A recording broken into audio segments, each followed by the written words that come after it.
San Diego, let's get to it. No fluff, no filters, just San Diego sports the way it's supposed to be. When one asset of your game is not performing at a high level, you need the other portions of your game to step up and overcome those things. The takes hit different here. You know, everybody's all worried about the Padres not hitting home runs. The Padres don't need to hit home runs to win games. The home runs are going to come. It's finding different ways to win. This is the Braden Surprenant Show.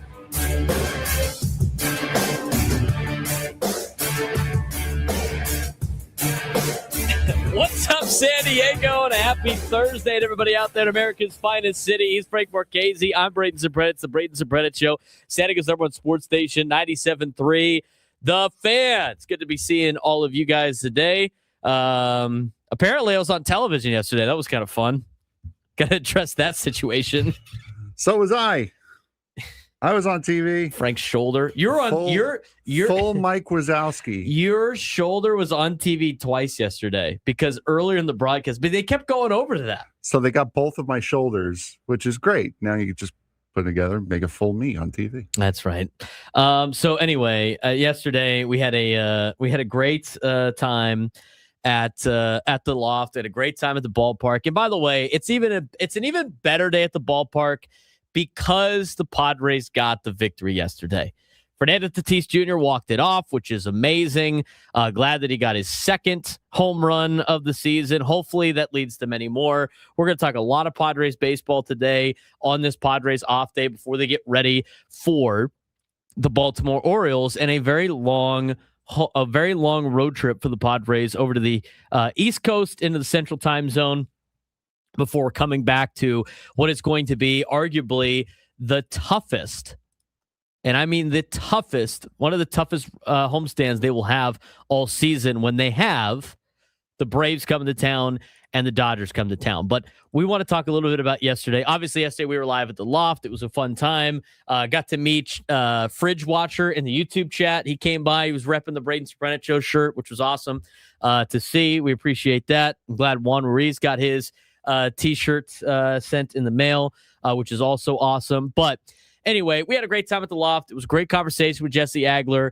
And before we dive into the game, I would just address like the elephant in the room being on television. My phone yesterday just started blowing up with text messages. And then I was like, I'm like, oh, I'm sitting next to Mark. I'm sitting next to Mark Grant in the press box. Who, by the way, was off for this series. He didn't really figure out the whole you don't have to go to work on your day off bit. Well, you do when you have to fly with a team. Yes, to Baltimore. When you have to fly to Baltimore, unless he wants to find his own way there. I don't think he really wants to do that. But also come later. That's true. I guess that's also part of the deal. But to me, like I thought it was a great time talking with Mark Grant yesterday. But anyway, so we're up there in the press box, and I knew some people at the ballpark, and they're like, "Hey, we're over here in this section." Actually, some of the people at Bill Howe, I got to meet a lot of the great people at Bill Howe yesterday, who were there with our company. And one of my dad's high school buddies was there. So I told Frank, I was like, "Hey, I'm gonna head over and say what's up to some people there. I'll be back in in a couple of innings." And Frank's like, "All right, whatever." Which, by the way, thank you. Frank kept keeping score on my little score sheet, though. Appreciate and then that. You didn't. Then I started. Then I started talking to Mark Grant. So as I'm over in the Odyssey suite talking with the Bill Howe people and some friends and whatnot, I look at the TV and it's Mud, and it's Mike Winters, and it's some other guy that I don't know, and it's Frank's shoulder. And I'm like, oh man, Frank's almost on TV. I miss being on TV. I was also Frank missed being on TV. He got pulled. Frank got Mike Wazowski multiple times yesterday, to the point he had to tweet it out. Hilarious. That was such a funny tweet. A self-deprecating bit sometimes it just hits almost every single time. So anyway, I see him on TV. They show Mud like the entire time. I go back to the press box, and I walk over and I try to go to my seat, and Mark is sitting next to where I was sitting. And so I sit down next to Mud, and Mud's such a great guy, dude. I mean, it's great that it's great that when you see a guy on television that you've seen for me, almost my entire life, I don't want to age Mud. And you're like, oh, like he seems like such a great guy. And then you meet him in person and sometimes he's not. It sucks. But Mark is like even cooler in person than he is when you watch on television. So I picked his brain for like hours. I mean, innings upon innings. I thought it was fun talking with Mud. He told a lot of great stories about his days in the big leagues, about some other things. I mean, you get a little bit of unfiltered Mud Grant, which is hilarious too. It was a great time, but during that entire deal, I mean, I was just soaking it all in. It was great to just be able to talk to Mud like one-on-one off air and just like, just get to know Mud Grant. It was cool. It was such a cool experience. And, Don was wearing out Mud like the entire time. Tony killed me, dude. Tony killed me with his quote. He's like, they both like to have a good conversation. Hilarious. It was a great time yesterday though. So friendly. Such a great time in the press box. Got to hang out with AJ Cass a little bit too. Bernie Wilson before the game started. But overall, fun day at the this is what you love doing this for, right? I mean, it's those stories that you get to hear, and that's why it's so great for us to be at the ballpark on Wednesdays. I mean, you get to soak it all in. Being in a big league ballpark. So blessed to do that. Blessed to be able to do what I do. And be able to have great conversations with great people here in town. We got a lot of great media people here in town. But anyway, I don't know if we need to address the situation of our guy who likes putting ketchup on his tacos during that entire deal. That was a rough time. I'll tell you right now, he knows a lot of people in the TV side because he works for the TV side. That's a rough time to be on television. I was more confused than anything because about the Crummer situation with his hot dog. Yes, that he was eating. It's like he got the hot dog with the bun. He didn't want the bun though, but he got it with the bun. He didn't want to eat the bun. He was cutting carbs after the nacho plate. Yeah, which I understand because after my surgery, the bun would just fill me up way too quick, so I just eat it without it. So I understand that bit. How do you have a hot dog which you eat with two ends? There's two ends on a hot dog. I look over, he's got the hot dog. I look back over, and he has sans hot dog, just the two ends. How did he? And a mountain of ketchup. Yes, a mountain of ketchup, the bun, and just the two ends of hot dog. No bun. I mean, he was eating that hot dog like Joey Chestnut in the 4th of July hot dog eating contest on camera. That is a rough time. That is a rough time to be on camera. I mean, he played it off well, but you thought my phone was blowing up? Guess who else's phone was blowing up with pictures of him eating a hot dog like he was in a hot dog eating contest? Our guy Crumb. Mountain of ketchup. I think the only thing keeping ketchup companies in business or having multiple of them is Crumb and his love of ketchup. I mean that was crazy. All right, let's talk about the game. Let's talk about the game yesterday. We're going to dive into a lot of different things with the San Diego Padres, obviously, throughout the day. It's good that they took 2 out of 3 from the Cincinnati Reds. My overall takeaway of yesterday's game, before we dive into the details, was they bleeping needed that. They bleeping needed that. The San Diego Padres needed that win in such a big way. I mean, I know we don't like saying must-win games in June, and it's not about the standings in terms of playoff spots, but they needed that win more than anything, because to lose 2 out of 3 to both the Mets and the Reds on a homestand, to go on the road before a long 9-game road trip would have been rough. Especially knowing the situation of how this month is going to play out for the Padres and how it's going to get into the month of July and where they're at in the standings. I mean, this team had been struggling for a long time. So the fact that they were able to bounce back after the loss a couple of days ago, get a victory, have an exciting way, have Fernando hit a walk-off home run. I mean, I wouldn't say Fernando really needed that. It's nice that he hit a home run to walk things off. He's been hitting the ball incredibly hard and has been doing a great job. He's got his average up to 280 now, but that team needed that win, Frank, in a huge way. And I'm glad that they were able to come back and do it. And they had a lot of contributions from a lot of players yesterday. And the way it was done, too, a Fernando 106-mile-an-hour wall scraper that was only getting out at Petco Park. That is about as good as it gets and probably about as welcomed as it gets. A guy who we had waited so long for him to get his first home run of the season. Did it on the road in Washington, and then for his next home run to come here in walk-off fashion. The first thing I thought, short of, wow, that ball actually got out, was, is that all it took?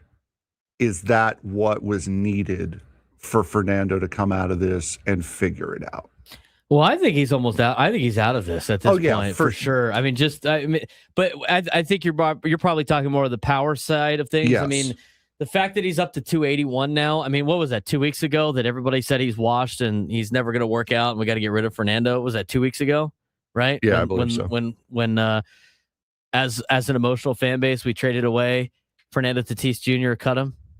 I mean, he's hitting 281 now. The OPS still under 700. We got to improve that a little bit, but the guy raked all weekend. Jackson Merrill. I really think Jackson Merrill's starting to put things together. It's good. This is like Jackson Merrill right now is like Fernando a couple of weeks ago, where it's like, hey, flash, and then oh no, flash, oh no. He's still hitting 207 with a 614 OPS. His OPS is very high, but another 2 for 4 day. He was roping the ball to the opposite field. That was great to see out of Jackson Merrill. So he's hitting the ball up better. I mean, Manny still getting some hits. I mean, I called the 3 for 4. He roped that ball in the first inning. He was able to drive in a run. He got thrown out the plate. He's not very fast. I don't really think, I'm not a huge believer in saying that like he's out of shape. He's just not fast, Frank. I mean, guess what? He's never really been fast. So I think that was going to be a tough send and a tough play at the plate with two outs. You kind of have to send him on a base hit to the outfield. You should be able to score. He's just not very fast, but I think Manny is, this was a better series for Manny, than we've seen so far this year. We'll talk more about Manny Machado later on in the show, but the top of the order did well yesterday. Top of the order accounted for, what is that? 2, 4, 6 of the hits out of the 11 hits yesterday. It's a lot better than we've seen. Will Wagner, again, another 2 for 2 day. He's gotten some things to just bleed over the top and get some Texas leaguers to drop. But, I think the young guys have done a great job. Will Wagner, Chase Bowen's done all fairly well. He's contributed in little ways, but to me, nobody has really made as much of an impact as Samad Taylor has since getting called up. He was 1 for 4 again yesterday, drove in the game-tying run.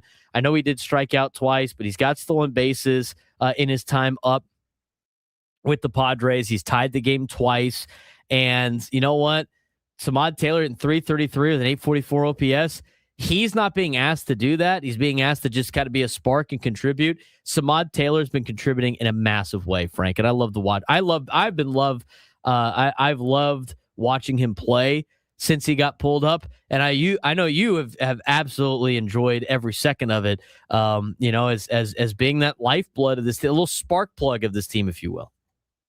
Yeah, no, it's great. And like I said, I am leading the hype train for Samad Taylor. He has been absolutely fantastic, coming up with big defensive plays. He may not be getting the most hits every single game, but he's certainly getting the most timely hits, which is what he had yesterday with that big hit in the 8th inning. So he has been unbelievable and so much more than we ever could have expected with him coming up, especially coming up after Jace Bowen. And we'll be able to talk to the manager who's been coaching him for most of this season, Pete Zamora, coming up at 11. Yeah, it's going to be cool to talk to him. And, he's seen all three of these guys, and we'll see how what the move is with Xander Bogaerts coming back potentially tomorrow from the paternity list. So we'll have that information for you tomorrow. But overall, Frank, I thought it was a performance that you needed to see. You saw Michael King get in the 7th inning, gave up that home run, which is tough, ends up giving up 3 earned runs, 7 hits, 6 2/3. Marinaccio gave up a home run, which you don't like to see. But, I mean, you went into yesterday. I mean, honestly, like Michael King was going to have to get deep into the game because of the way the bullpen was. And you knew really you're only – I'm sure they had some guys that were available if necessary. But you knew yesterday was going to be the Marinaccio Peralta day. I thought Michael King did a pretty good job saving the bullpen. Marinaccio did going 1 1/3 inning. Peralta shutting things down in the 9th. Overall, Padres did a pretty good job of saving the bullpen as much as they could before an off day. Yeah, that was the biggest right there, was for Michael King to be able to go 6 2/3 innings. When you had a bullpen as short as the Padre bullpen was, to not have to really dig and dive into the bullpen and try to get somebody to get you innings that they really had no business trying to get you, that was absolutely crucial. And it was a grind day for Michael King as well. 106 pitches, didn't look like he had his best stuff. Command didn't look like it was there. 2 strikeouts, 3 walks. But yeah, that was about as perfect a day you could have asked for out of Michael King. Yeah, you know what? 3 earned runs is a little high, but it is what it is. On 2 home runs. You'll take it, though.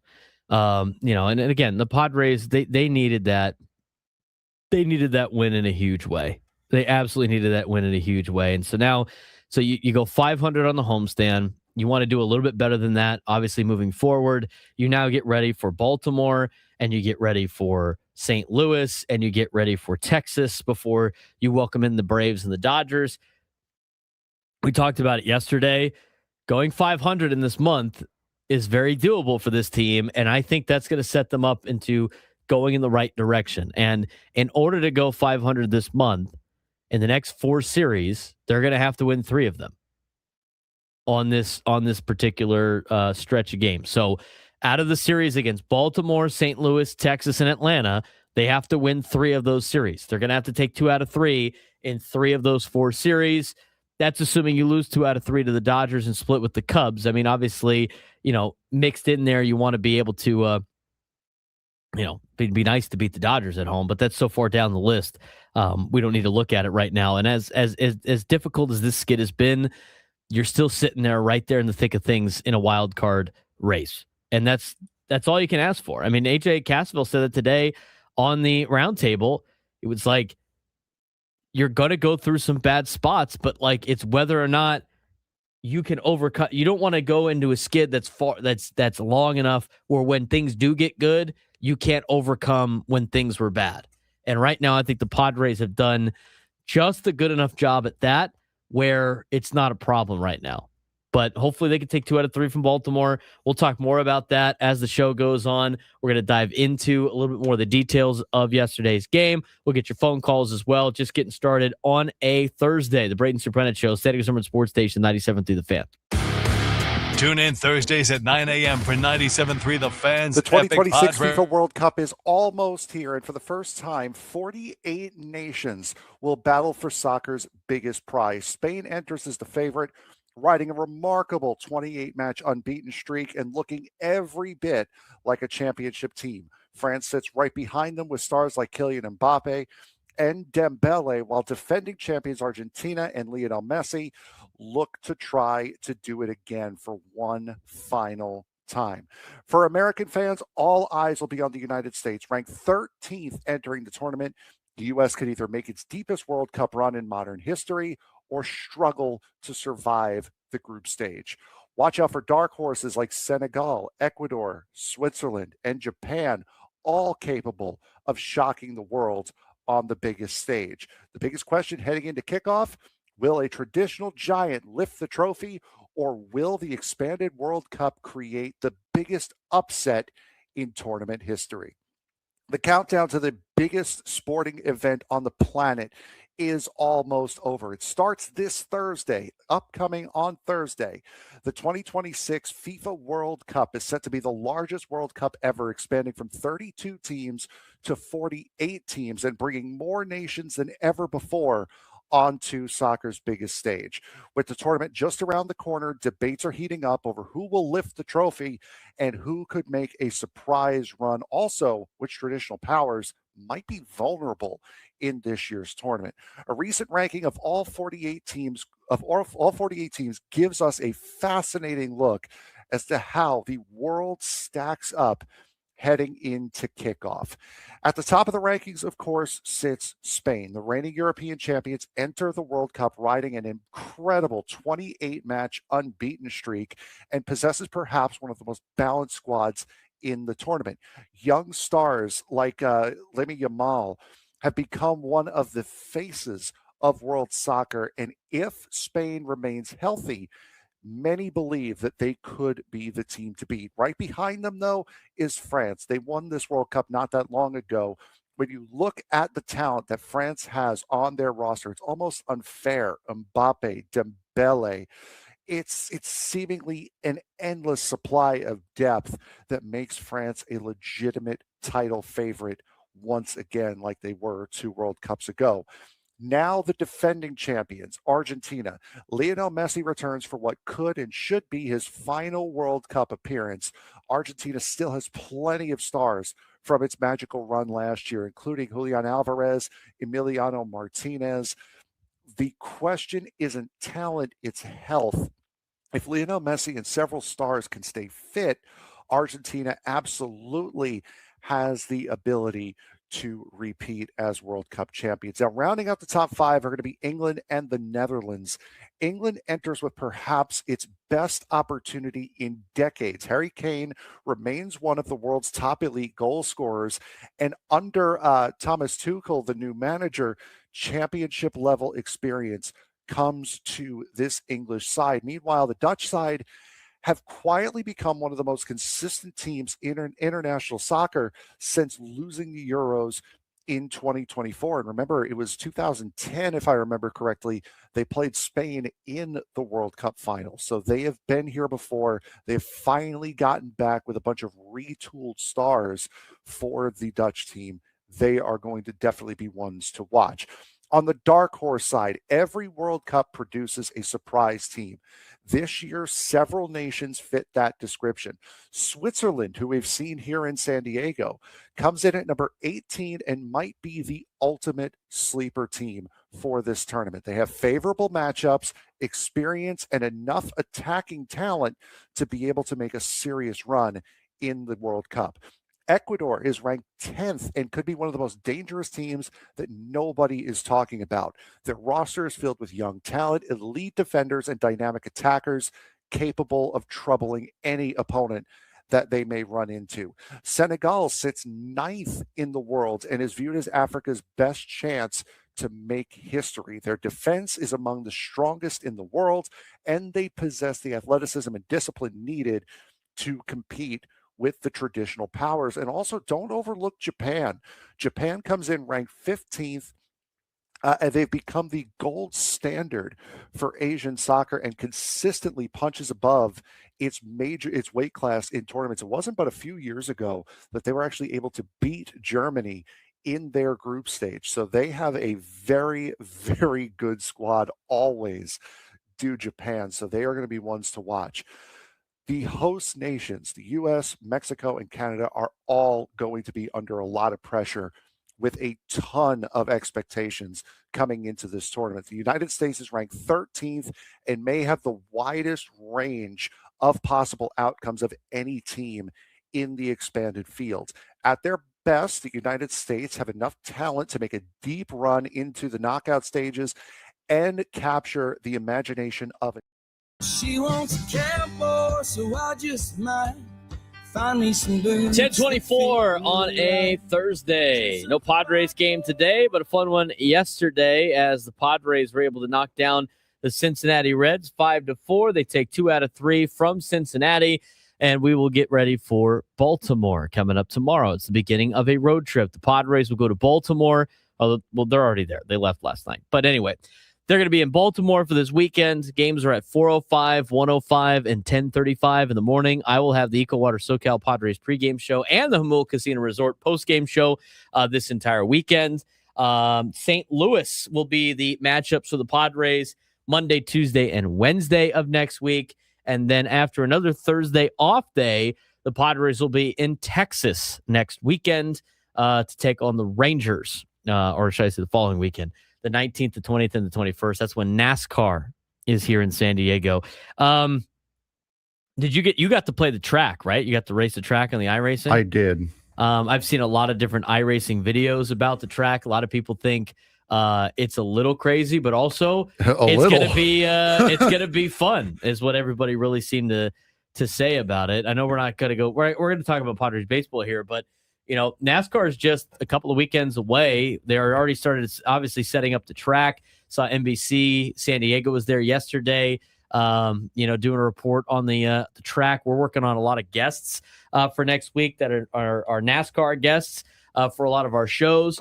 But that being said, Frank, I mean, you race the track on the iRace, you get to feel the full vibe of it.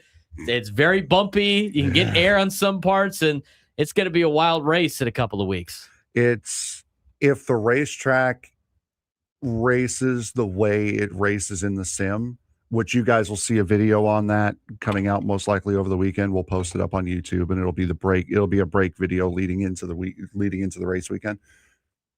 It's going to be 3 races. It's going to be 3 days of appointment television. The track is bumpy. It's so narrow in some places, but then again, it's so wide in others.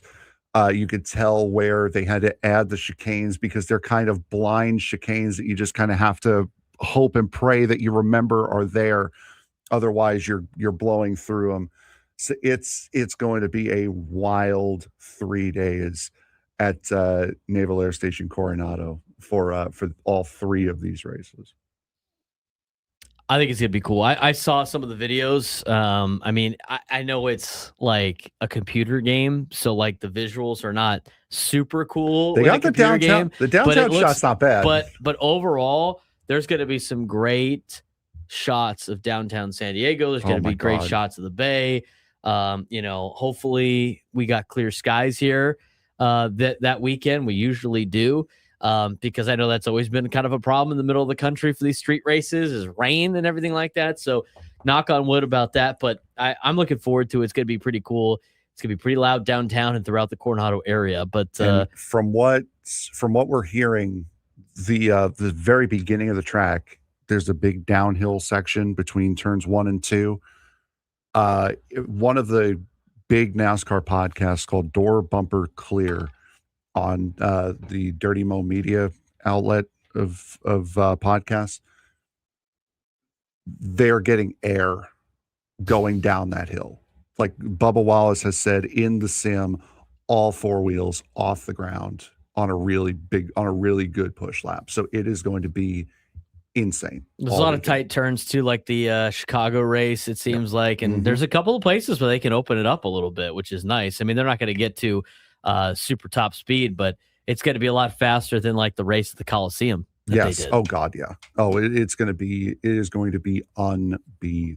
Yeah. So we're looking forward to that. Should be a fun time. When we come back, we're going to talk about yesterday's Padres game in more detail. A lot of different news and notes that we noticed in yesterday's game. Obviously, Samad Taylor's playing incredibly well. We got the youth injection. Some of the Padres starting to turn things around. It's good to see them take 2 out of 3 from the Reds. We'll talk about it when we come back. Gotta turn it up. The biggest guests in San Diego sports talk appear on 97.3 The Fan. We're talking with San Diego FC sporting director Tyler Heaps. It's always about finding the balance, and it's now finding the balance the other way too, is making sure that we're not cocky and don't come across as arrogant, but that we go into each game and ensure that we still need to put in the work and still have to do all the little details that we've been doing all season that got us to this point. The Braden Surprenant Show, weekdays from 10 till 2 on 97.3 The Fan. We all know what the 2 best words in sports are. Game 7, but the number 7 has even more meaning in vodka, because when a vodka is 7 times distilled, it creates a smooth premium taste that is unbeatable. And there's no better vodka than New Vodka. Spelled N-U-E, New Vodka is 7 times distilled, not 7 times the price. It's an award-winning, American-made vodka that is smooth enough to sip and bold enough to mix. So at a time when everything costs more, New Vodka is the best deal in town. Pick up a bottle of New Vodka at your liquor store today and cheers to something new. Visit newvodka.com to find out more. That's NUEvodka.com. I'm attorney Ross Jurowitz. When an accident throws you a curveball, you need an all-star team in your corner. Don't settle for a base hit when we can help you hit a home run. Call me now at 855-GET-ROSS for a free consultation or visit 855-GetRoss.com. Attorney Ross Jurowitz is responsible for this ad. Offices in San Diego, California. Liberty Mutual customizes your car and home insurance. And now we're customizing this late night ad to make you more alert, which could help your driving. And science tells us that pulsing beats, faster, stimulating audio like traveling sound, and voices on the higher, so-called brighter end of the audio spectrum like this can encourage focus. Also, a familiar tune can help. So, Liberty, liberty, liberty, liberty. Adam Klug here for Frozen Ropes. Don't let your child's love of baseball come to an end when Little League wraps up. Sign them up for Summer League at Frozen Ropes, featuring 8 games and 8 practices throughout the summer. You can also register for summer camp from 9 a.m. to 3 p.m. Frozen Ropes isn't just a professional baseball training facility, though. They're a full-service athletics center in conjunction with Way of Life Athletics and the Hoop Warehouse. Way of Life offers speed, strength, and agility training for all sports. If your child plays lacrosse, basketball, hockey, or football, Way of Life can help them improve. Athletic pursuit is a way of life. Train to win at Way of Life Athletics in 4S Ranch. Just because Little League comes to an end doesn't mean your child's baseball experience has to as well. For more information on Frozen Ropes Summer League, Summer Camp, Way of Life Athletics, and the Hoop Warehouse, visit SanDiegoFrozenRopes.com. Once again, that's SanDiegoFrozenRopes.com. For all station contest rules, go to 973thefansd.com/rules. This is the Game of the Week report, brought to you by Hyundai. The Men's College Baseball Champion Series is here, taking place June 12th through 21st in Omaha, Nebraska. This weekend, we'll see the final 8 teams compete in a double elimination bracket before advancing to the best of 3 championship series for the title. The Game of the Week report is brought to you by the all-new Hyundai Palisade Hybrid. Learn how it's so much more than just another SUV at HyundaiUSA.com. While the world watches the stars at the FIFA World Cup, Hyundai has its eyes on the next generation of talent, the future stars who are already turning heads at age 14. Because next doesn't wait for an invitation, and neither do we. Hyundai has always moved the future within reach. We did it when we made advanced safety standard.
.34, broadcasting live at the Bill House Studios. We know how. He's Frank Marchese. I'm Braden Surprenant. This is the Braden Surprenant Show, San Diego Urban Sports Station, 97.3. The Fan. Padres, 5-4 walk-off victory yesterday over the Reds.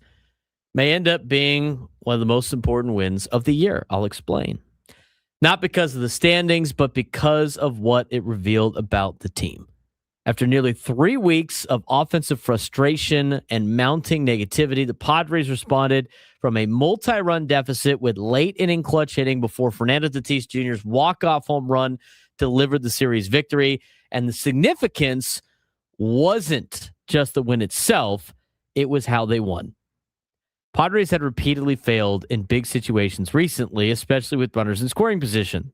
I think we've talked about that a lot. I think all the shows have talked about that a lot. One day after wasting multiple scoring chances in a loss, they responded with a Gavin Sheets RBI double in the 8th, a Samad Taylor game-tying RBI single in the 8th, and a Tatis walk-off homer in the 9th.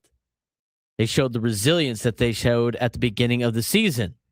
And instead of folding during a difficult stretch, they were able to prevail and get a much-needed win for the Padres as they were able to knock off the Reds 2 out of 3 this week here in San Diego. Now, the hidden difference from 2023, and Kevin Acee alludes to this in his daily newsletter, because I think a lot of people compare this struggle with the 2023 struggle.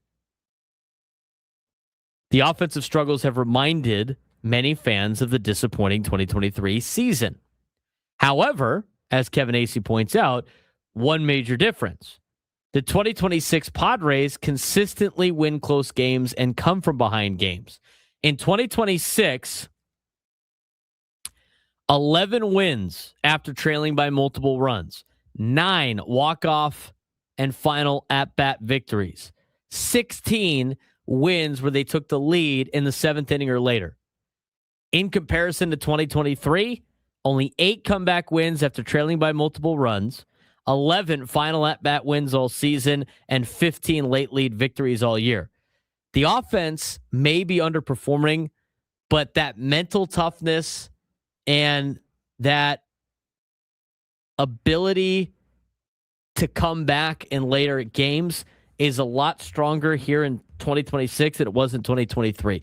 I think, honestly, Frank, I mean, I get the comparisons, but I don't think we should make those comparisons because it's a different team. It's a different dynamic. And I haven't, even though they struggled for these last couple of weeks, and I'm not saying they're out of the woods yet because they still need to have more consistent play. This team has shown that I think that they're a lot different than the 2023 team that had a lot of talent and just never got anything going. Right. And this, I mean, this year they have a lot of talent. They're not really getting anything going either. However, you've seen flashes of it. The beginning of the season was not as bad as the month of May, and they're starting to get some of the guys out of it.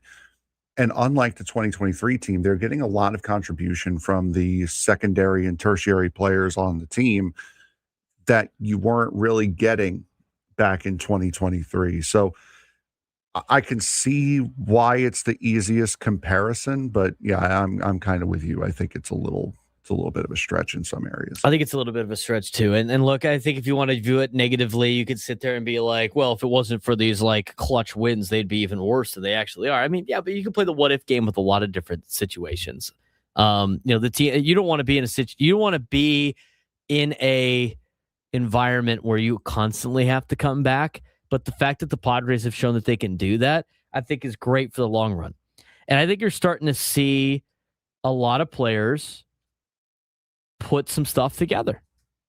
I think you're seeing that right now with Jackson Merrill. I think you've already seen it with Fernando. I think Fernando's come out of any type of hitting slump that he possibly was in. I mean, the guy's hitting 280 now. Like, does he have to improve the OPS? Yeah, probably.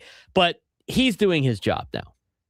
Okay, he's hitting 280. To complain about Fernando hitting 280, it's to me, it's a stretch. It'd be nice for him to be a little bit better, but in terms of the OPS, but overall, I think Fernando has played himself out of whatever struggles he was going through at the beginning of the season. I mean, he's hitting the ball incredibly hard. It's great that he got his second home run. Hopefully, that leads to a lot more home runs.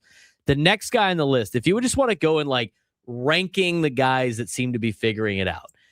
I'm going to exclude Xander Bogaerts from this just because we haven't seen him in the last couple of days. Obviously, he went on the paternity list. I think you got to wait until he comes back and starts playing again. But so we're going to exclude him.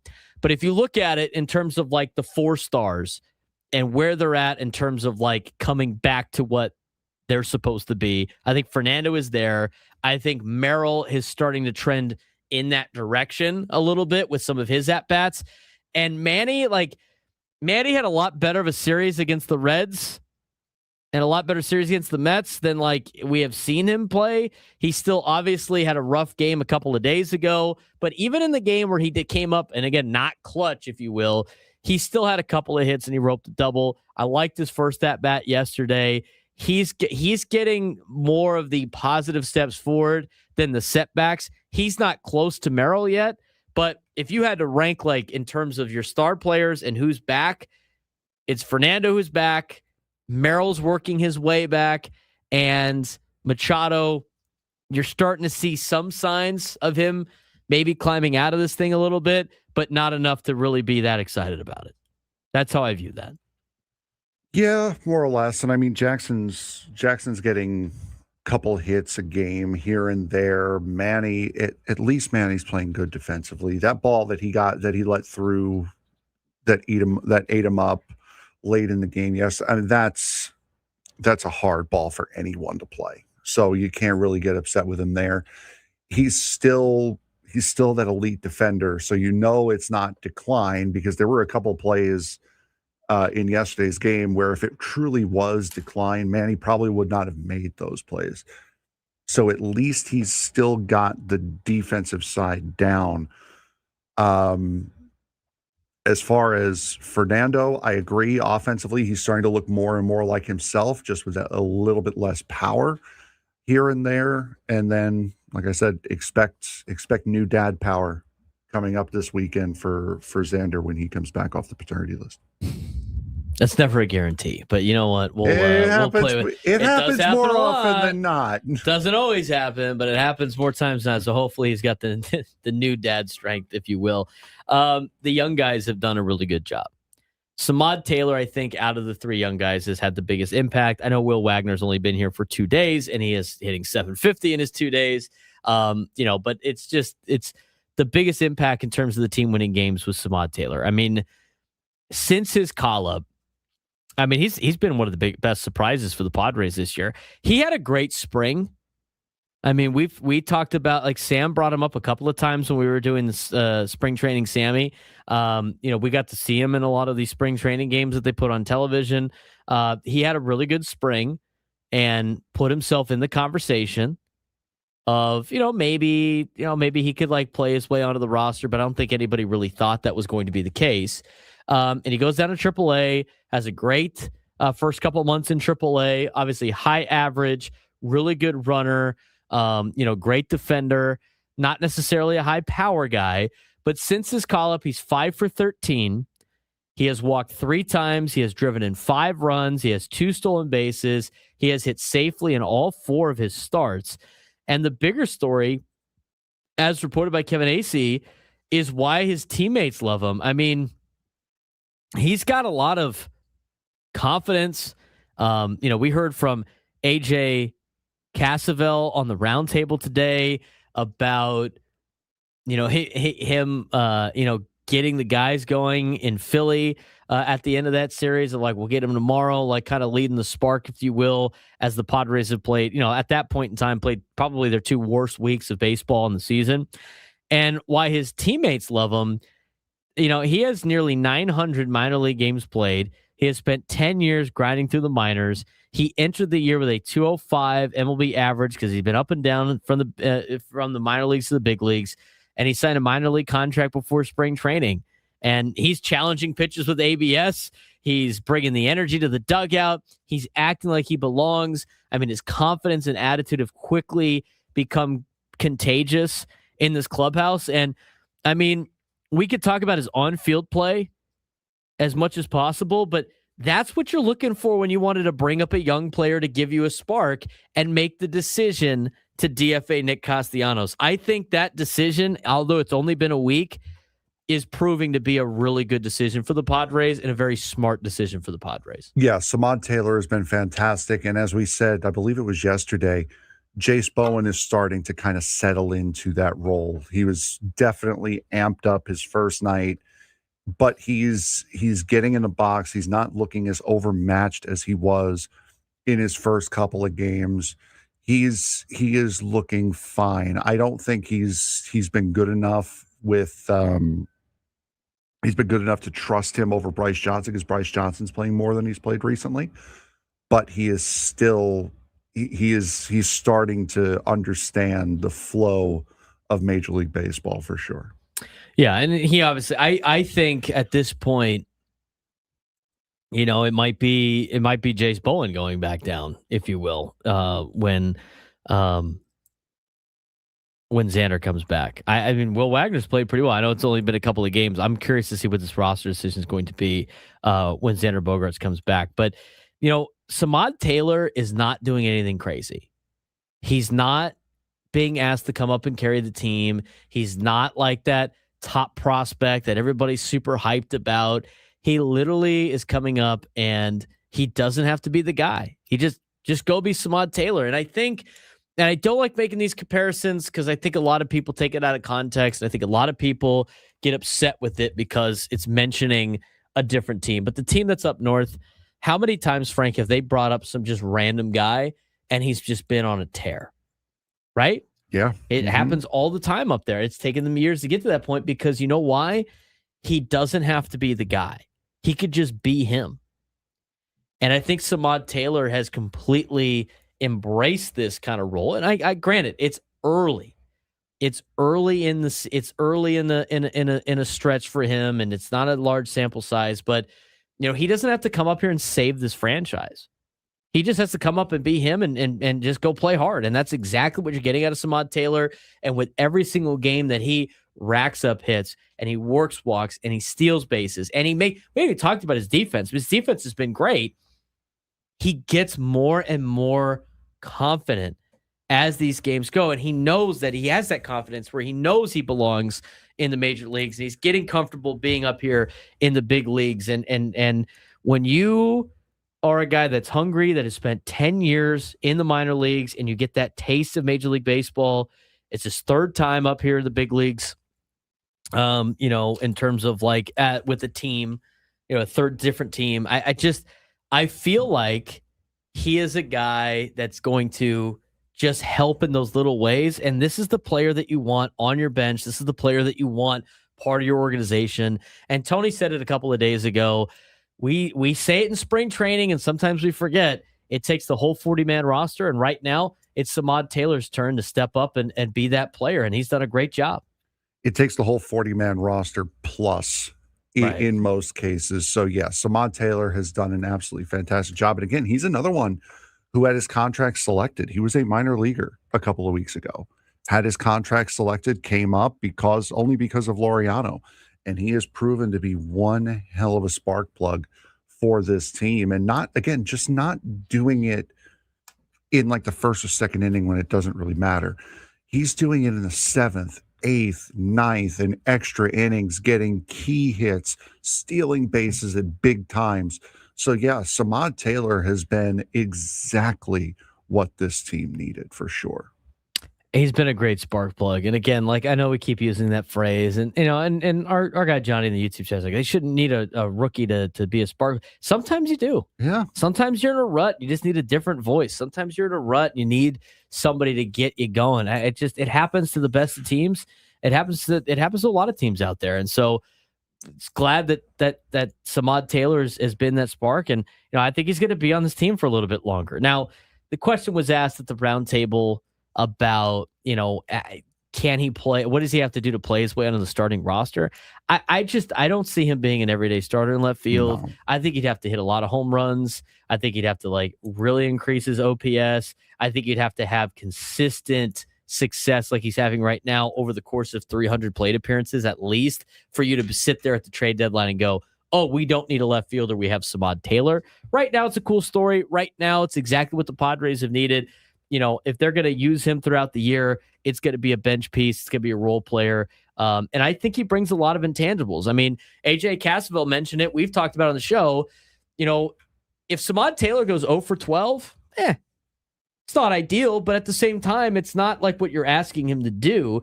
If Nick Castellanos goes 0 for 12, you're like, hey, you can't have that because he's on the team. He was on the team to hit. Samad Taylor's on the team to do a lot of different stuff, and he brings a lot of different intangibles. I mean, we've seen him help with the Padres win games with his defense. We've seen him throw runners out. We've seen him, be aggressive on the base pass. I mean, he brings a lot more to the table than just hitting like Nick Castellanos did. I think it shows that this was a great decision for the Padres. Yeah, and Johnny in the chat, it's just crazy to me that big contracts need a rookie to motivate them or get them out of a funk.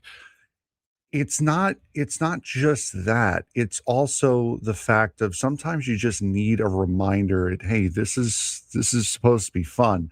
Samad Taylor is going out there and just enjoying this experience and just trying to do the best that he can going in the time that he's got here in the major leagues and go out and have some fun and just play loose. Sometimes that kind of thing gets infectious, especially around a team that's slumping. So yeah, it's not necessarily that he is being a locker room leader or anything. It's just he's playing the game the way it's supposed to be played and is having fun with it. And sometimes that could loosen everybody else up too. Yeah, and I don't think it's just a simple like, oh, if you need a reminder, check your bank account. Again, like you have to understand it's a little bit different. Like this is their job, right? And sometimes you get in a funk at your job, right? Mm-hmm. Like, are you saying like if you got paid more, you're not gonna, it's gonna, you're never gonna have a funk ever again? I mean, people get in funks all the time, and I think the money is just relative. It's just relative to, how much you're making and what you're used to making, and it's all relative to everybody out there. So it's kind of hard to say like, oh, like they got a big contract, they should be motivated enough. Sometimes you need something like this. 833-288-0973, 833-288-0973. Let's get out to the phones today. Sam and Del Mar joining us on the Braden Surprenant Show. What's going on, Sam? How's your Thursday?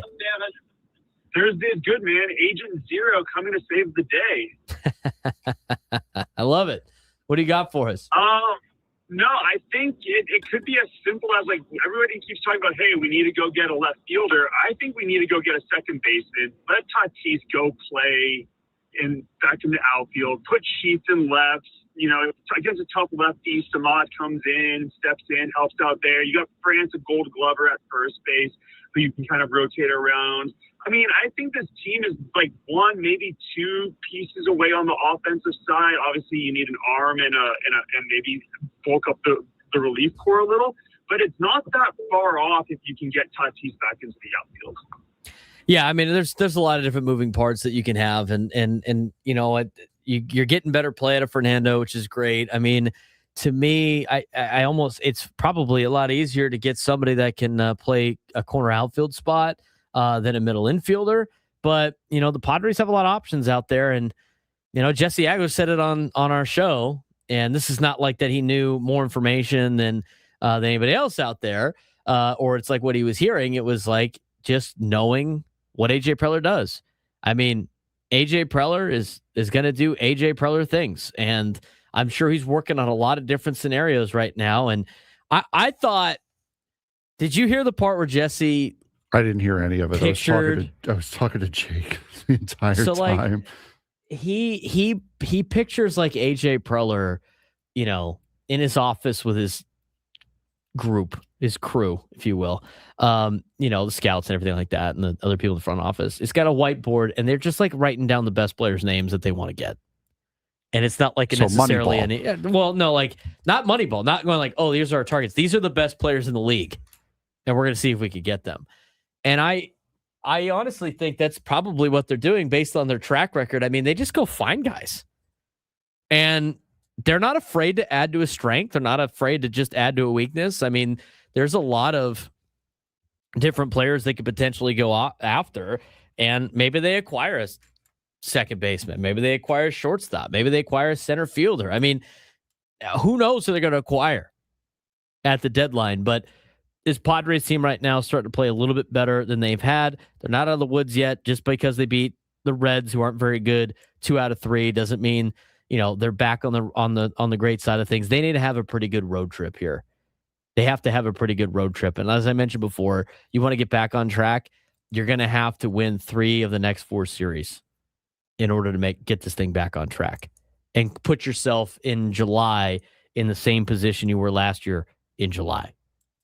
So we'll see what happens with the Padres in the next couple of weeks or so. But we're going to talk more about Fernando later on in the show. We're going to dive into, the Padres' biggest problem where it still remains. We'll talk about Jackson Merrill, what he's done in the last couple of games as well. Will Wagner's making a case to stay on this team. We're going to get to all of that. But when we come back, we're going to be joined by Pete Zamora, who's the El Paso Chihuahuas manager. This counts as our minor league update for you, but we'll talk to a guy that has seen these guys in person a lot when we come back. Braden Surprenant Show, Setting Summer Sports Station 97 to the Fan.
Broadcasting live from the Bill House Studios, we know how. He's Frank Marchese. I'm Braden Surprenant. This is the Braden Surprenant Show, San Diego Summer Sports Station, 97.3 The Fan. All of our guests join us on the SDCCU Fan Hotline. It's not Big Bank Banking.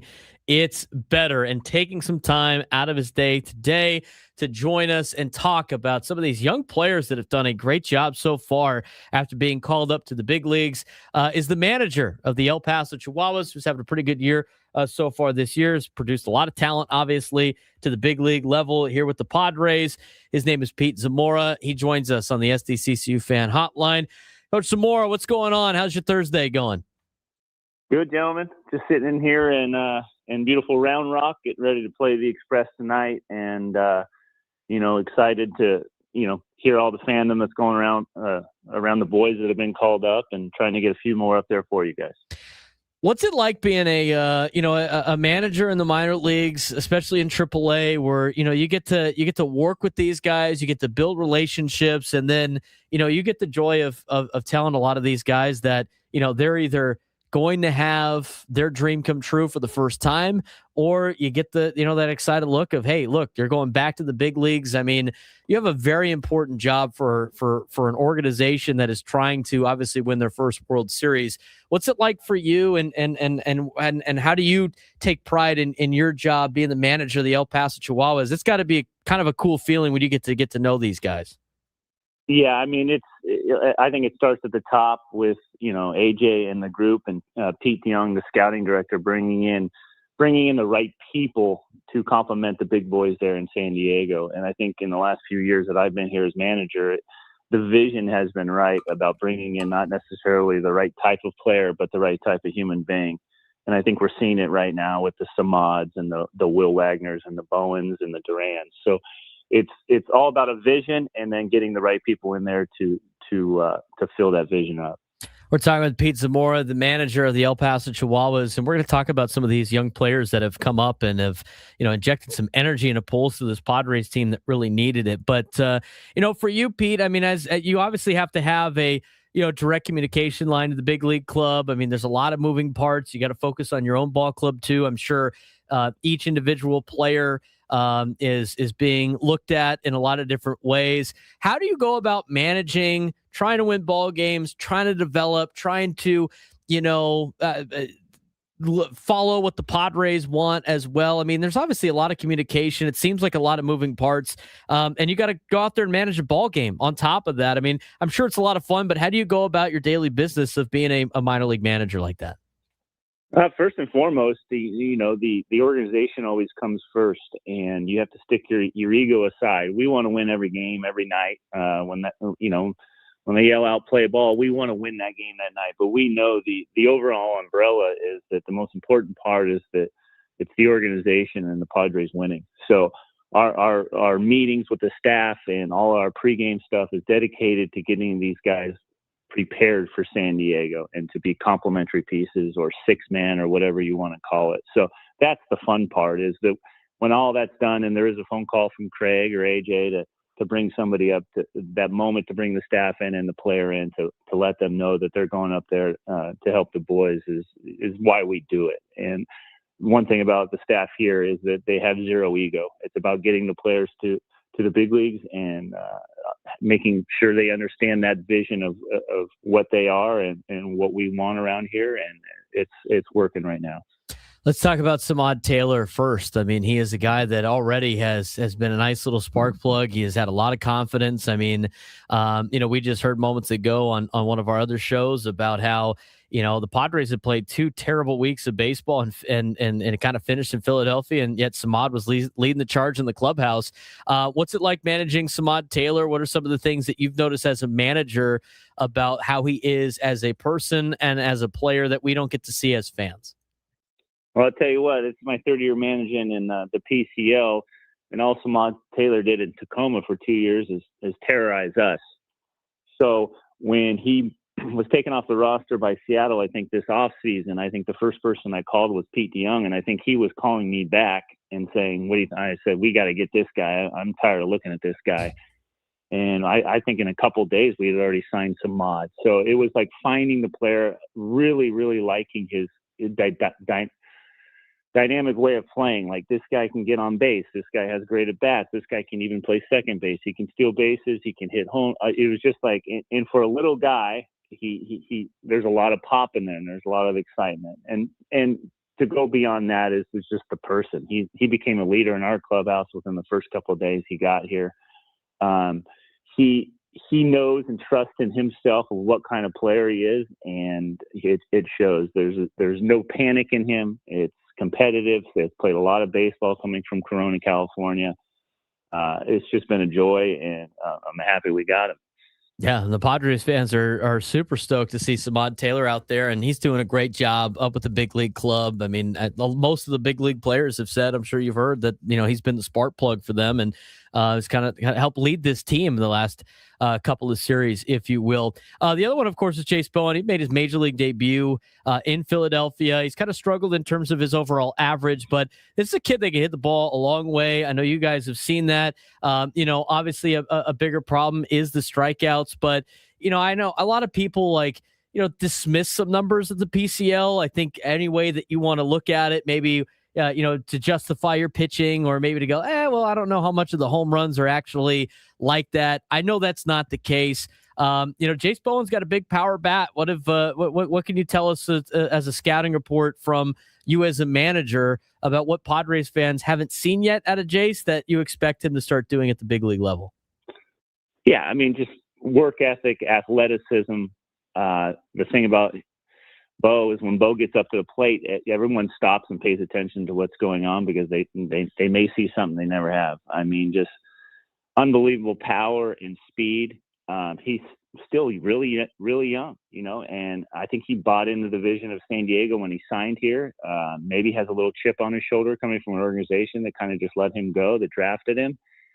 And he's starting anew here. And like I said, works his tail off, will do anything for the team, zero ego, just wants to be part of something that's, bigger than himself. And like I said, it starts with the person, but unbelievable power, unbelievable raw strength, arm. There's nothing you can't do on the baseball field. Sometimes guys need to, cook in the oven a little bit longer than most guys.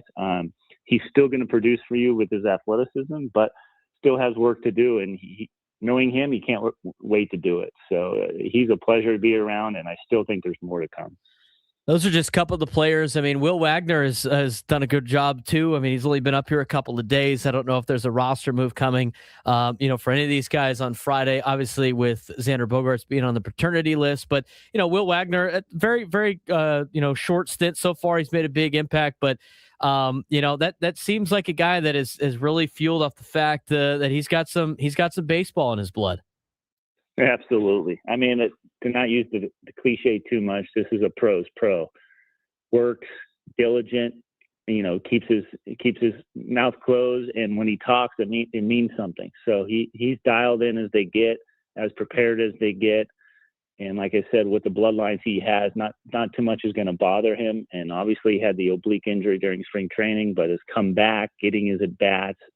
And we had seen a daily and a weekly, combination of bats where we're saying to ourselves with the hitting coaches saying, hey, it's coming. So I think there's more in the tank for him than what he's shown in San Diego and here. So I think it's only going to be, better things for Will. And like I said, it's a pro's pro, been taught how to play the game the right way and does things the right way.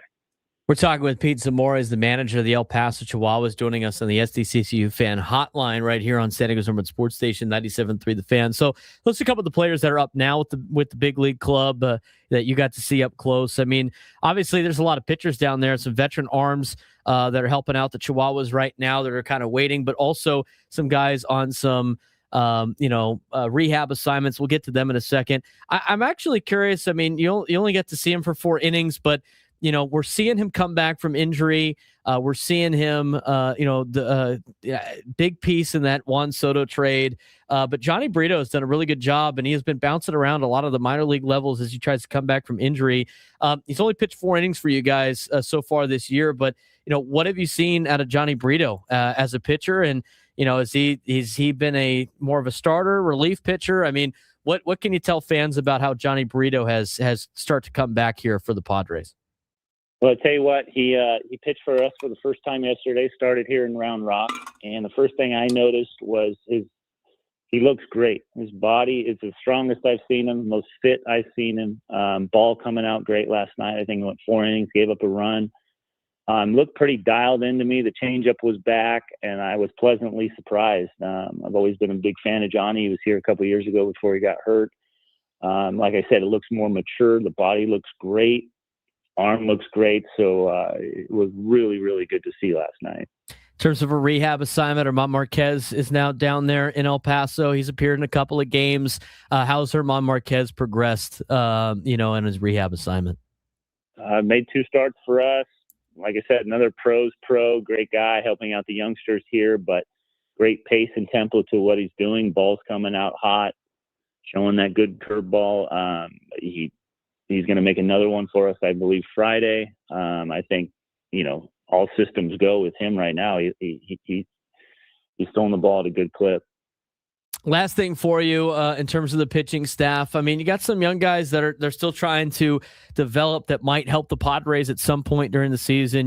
Probably better than most. It takes like 60 guys on a roster to help the big league club. You obviously in El Paso keep throwing guys up and back and forth and all that. But JP Sears was a guy that came over in the Mason Miller trade. Didn't necessarily have the numbers that I think a lot of Padres fans would like, but the organization has invested a lot in a guy like JP Sears. 4-2 this year, the 7.62 ERA. ERA is high, but you'll think about the PCL. You got to think about strikeouts and walks. What have you seen out of JP Sears this year as he has pitched a lot for you guys this season? Yeah, one of my favorite competitors for sure. He comes out every 5th day or 6th day, you know what you're getting. Obviously, yes, in the PCL, things can happen. The volatile league, volatile stadiums that you play in. He has his moments where maybe competes a little bit too much, but I will always have to pull a guy back and to have to constantly prod him to compete. When he's on, it's strikeout stuff. It's mid-90s fastball. It's the ability to compete and understand how to get people out. He understands now he's pitched enough in this league that things are going to happen. But like I said, one of my favorite competitors to have around here, and he's one of the leaders of our clubhouse, and he'll be ready to go when needed.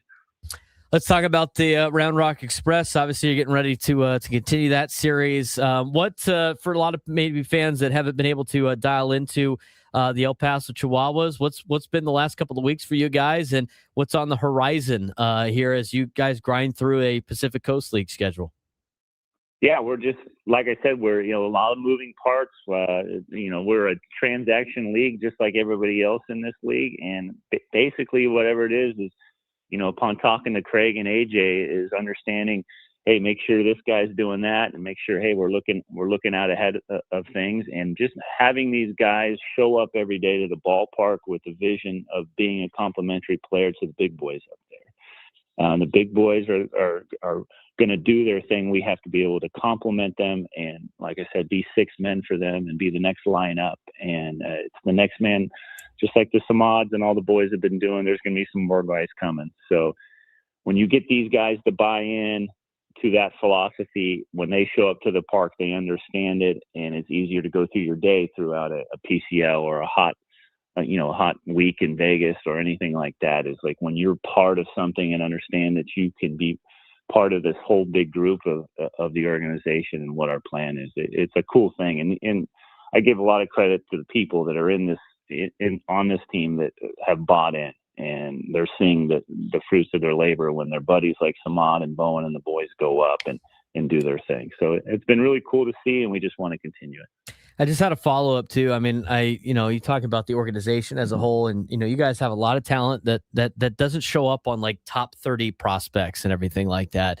And every single year, I mean, I'm sure the trade deadline is very interesting for all four of the affiliates for the San Diego Padres, especially with AJ Preller. But you know what? Every year, there's a lot of people that go, oh, you don't have anything in the minor leagues to trade and everything like that. I mean, you're a guy that sees a lot of talent every day that might not get recognized on a top 30 prospect list. For a lot of fans that, don't pay that close attention, what can you say about the talent that is here in San Diego, even though it might not show up on a top prospect list that's put out there on online? I just think as a whole in our organization, we just don't really believe or really, we close our eyes to all the publications and all this stuff. We know what we have. And I mean, it starts at the top with what I believe is the best scout in the world and AJ Preller and the people that work with him. I mean, these guys are amazing. The people they go find with Chris Kemp and Pete Young, these guys are amazing scouts. These guys are unbelievable. These guys are finding guys that no one's even heard about yet, but we in the organization know about. So being on publications and doing, this top 30 stuff, like it really doesn't even fathom into our work and what we're trying to get accomplished. I know how good those guys are, and they believe in us to get them ready for the big leagues. So like I said, it's not really a second thought. And I know the work ethic of everyone involved, and it's worked really well for the last 8-9 years. Pete Zamora, the manager of the El Paso Chihuahuas, joining us on the SDCCU fan hotline. Pete, thanks again for the time, man. I really appreciate it. You really helped us out, and you're getting to know some of these players a little bit more. Good luck this weekend against the Round Rock Express, and keep up the good work down there in El Paso. I appreciate it, and go Pots. Pete Zamora, manager of the El Paso Chihuahuas, joining us on the SDCCU fan hotline. It's not Big Bank Banking, it's better. Some good information there out of manager Zamora. I had to ask that last question because it's always like, oh, what do they have to trade? I mean, every organization has their own evaluations of their players, and other organizations have evaluations of other players. It's not like you heard what he said about Samad Taylor wearing him out in Tacoma the last 2 seasons. And like, as soon as he became available, we got to get this guy. And so far, I know it's very small sample size. It worked out for the Padres, but I mean, that's a guy that's not on a top 30 prospect list, right? I mean, there's a lot of talent out there that are not on top 30 prospect lists. And so every year when they go like, well, who are you going to trade? It's like, I don't know. There's a lot of people in the minor leagues that they're talented players that other organizations might rank higher than what a publication says. 833-288-0973, 833-288-0973. When we come back, we'll talk more Padres baseball. We'll get to your phone calls. Mike in Claremont, please stay there. We'll get to you as we return on the Braden Surprenant Show, Standing as number one sports station 97 through the Fan.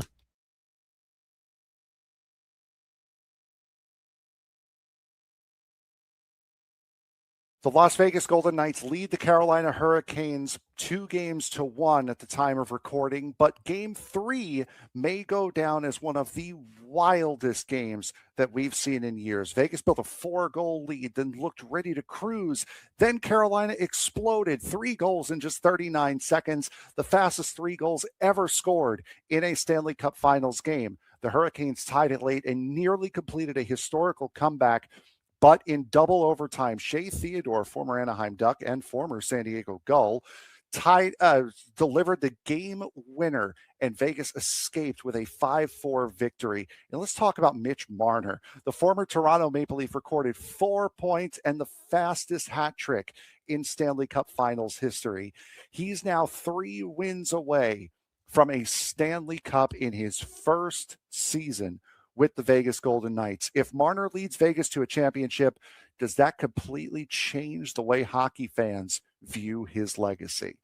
The Stanley Cup Finals is certainly living up to its expectation and then some. 3 games into the series at the time of recording, the Vegas Golden Knights hold a 2-1 lead over the Carolina Hurricanes. But this matchup has been anything but predictable. We've seen blown leads, overtime thrillers, historic performances, controversial challenges, and one of the wildest comebacks in Stanley Cup Finals history, almost become a reality. If the first 3 games are any indication, hockey fans could be headed for an all-time classic in the final potential 4. So far, Vegas grabbed control of the series in game 1. They entered the final as the underdog, despite being one of the NHL's elite teams all season long. 3 games later, they're exactly where they want to be. Vegas won game 1 in Carolina 5-4 after overcoming an early 2-goal deficit, and then survived double overtime in game 3 to take a crucial 2-1 series lead.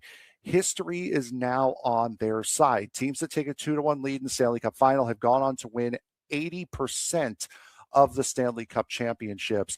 That doesn't mean the series is over, but that does mean that Carolina's margin for error has become so much narrower. For Vegas, Mitch Marner has been absolutely unbelievable. If there is a Conn Smythe Trophy favorite right now, it is Mitch Marner.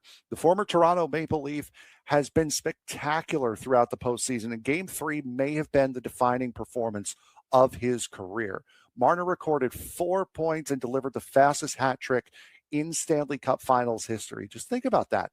This is a player who spent years hearing criticism in Toronto about his playoff shortcomings. He is now dominating on hockey's biggest stage and is now 2 wins away from hoisting the Stanley Cup trophy in his first season with the Vegas Golden Knights. Another storyline here, the craziness of the games in this series, especially Game 3. Game 3 was chaos on Saturday night, sorry. Vegas looked like it had the game wrapped up, building a 4-goal lead. They scored 6 goals in the second period. The first 2 were taken off the board after challenges by Carolina. The next 4 stood. Then Carolina produced one of the greatest comebacks in NHL history, tying the game as Jordan Martinook, Taylor Hall, and Jordan Stahl scored 3 goals in just 39 seconds. The fastest 3 goals ever scored in a Stanley Cup final game. And all of them came within 10 minutes to go in the game. Andrei Svechnikov then tied the game late in regulation, stunning the Las Vegas crowd. The Hurricanes became the first team to even give themselves a chance after trailing by 4 goals in the third period of a Stanley Cup Finals game. Ultimately, Vegas survived in double overtime when Shea Theodore found the back of the net, but the message was clear that Carolina was not going away. And while they were able to stay alive, they have a big problem right now. While Carolina deserves credit for its resilience, there's a concern growing larger every single game, and that is that the top line is not producing. Sebastian Aho, Seth Jarvis, and Andrei Svechnikov have struggled to generate consistent offense and have even strength. And throughout much of this postseason, Sebastian Aho also gave up a penalty shot opportunity to Mitch Marner, which was saved in that Game 3. Coach Rod Brindamore has publicly acknowledged that the lineup changes are being considered. When you're facing a team as deep as Vegas, your stars really have to star, something I know we're very familiar with here in San Diego. If Carolina is going to come back in this series, then it starts with its stars taking control. Goaltending, also a factor. One of the biggest things to come out of Game 3 was that Frederik Andersen surrendered all 4 of those goals on 16 shots. The Hurricanes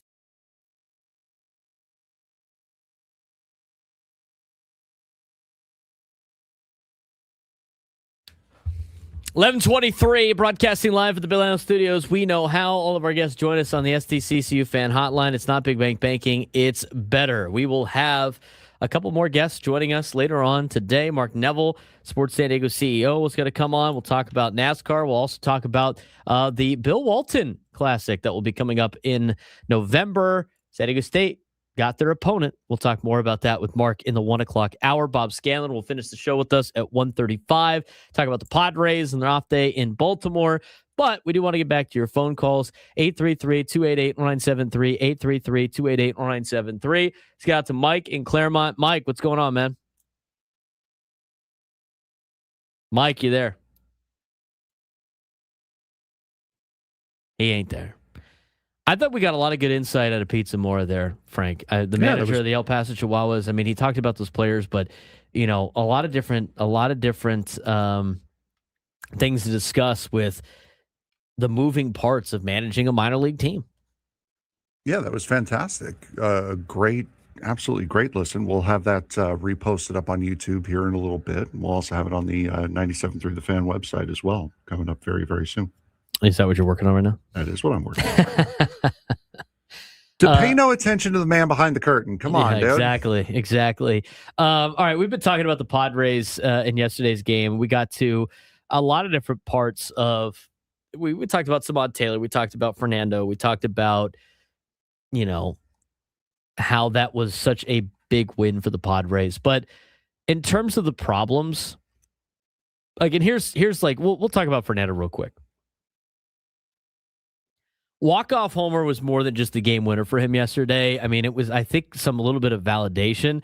The weird Tatis stat that Kevin Acee put in his newsletter, despite crushing baseballs all year, it's only 2 home runs this season, yet 42 balls hit 105 miles an hour plus, 10th most hard-hit baseballs in Major League Baseball. Among players with 40-plus hard-hit balls, almost everyone else has 8 to 11 home runs, and Tatis has only 2. That's remarkable to me. I mean, obviously it's the swing path and everything like that. I mean, he's hitting the ball on the ground. It's hard to hit the ball over the fence when you're hitting the ball on the ground, but he is hitting the ball that hard.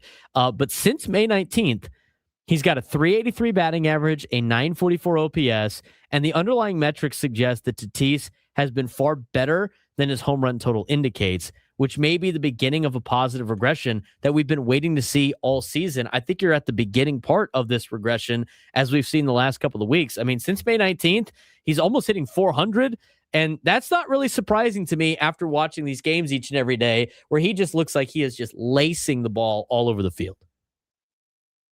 So when you look at Fernando, I think he's back. I really do. I mean, I would be shocked if you ever saw a 40 home run year out of Fernando again. I would be totally surprised, but I don't imagine it to be the case.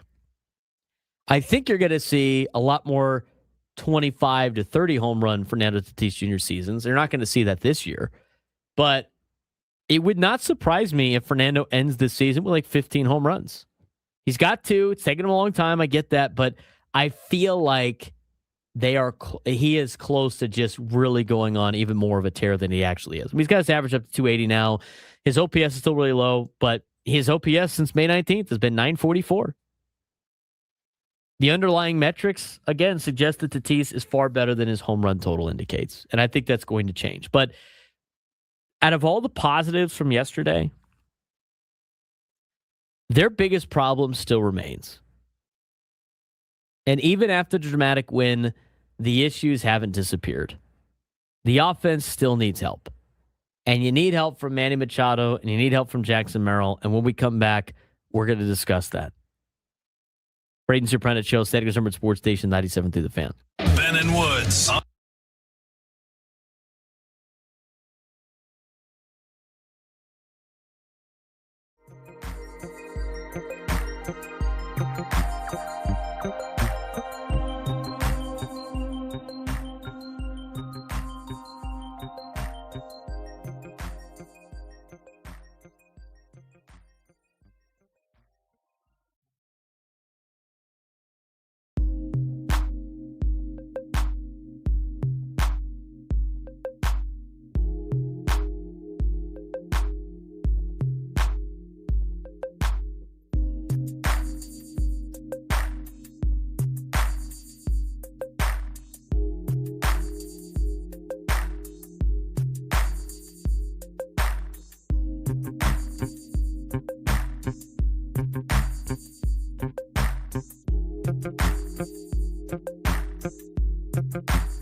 11:33 on a Thursday. He's Frank Marchese. I'm Braden Surprenant. It's the Braden Surprenant Show, setting his number one sports station, 97.3. The Fan. We're talking about some of the Padres' biggest problems that they have. They still remain after yesterday's win. I thought yesterday was a step in the right direction. I thought yesterday, as much of it, as much of a must-needed win as you could potentially get for a team in June.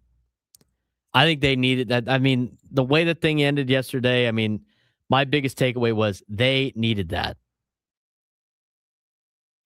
But at the same time, they still have a lot of big problems with their offense. They still need Manny Machado to return to star-level production. Even at this point, they'll take mediocre production. He's starting to hit a little bit better, which is great, but it's not going to be enough. You heard Chris Ella mention it. He's got to hit 370 in the next 2 months to get up to 280 on his season batting average. It's going to take a lot.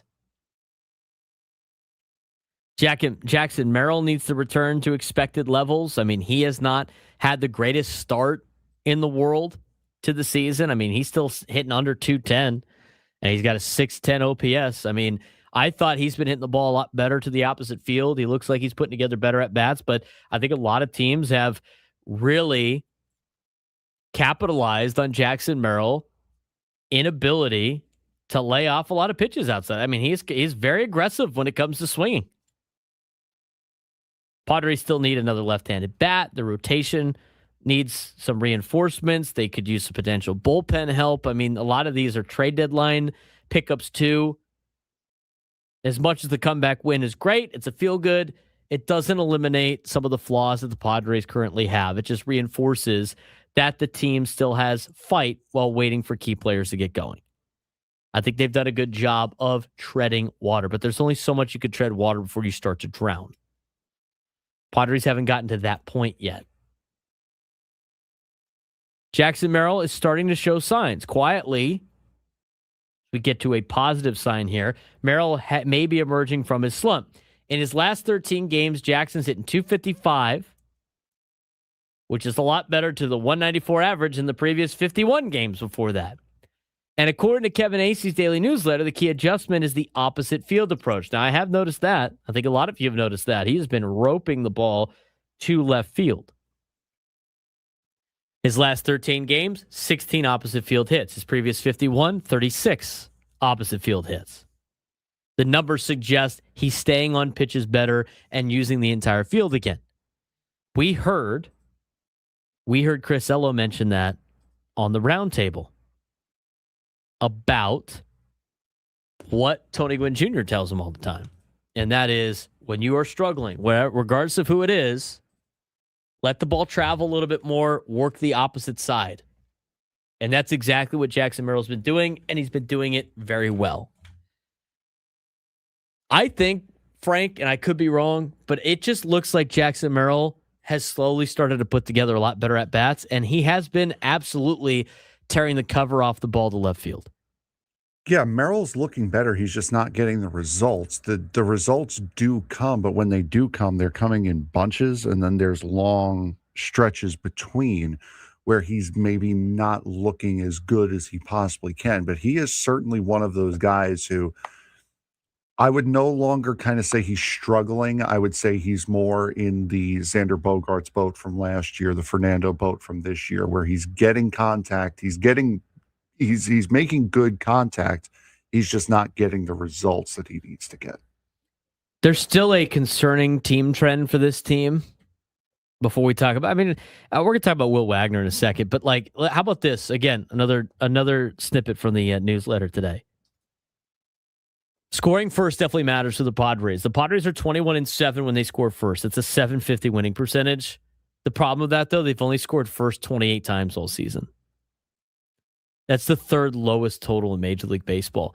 Even more concerning is over the last 16 games, they've led for only 20 of the 141 innings played. I mean, obviously, the last couple of weeks have been tough for the Padres, but the offense simply hasn't allowed them to play from ahead enough,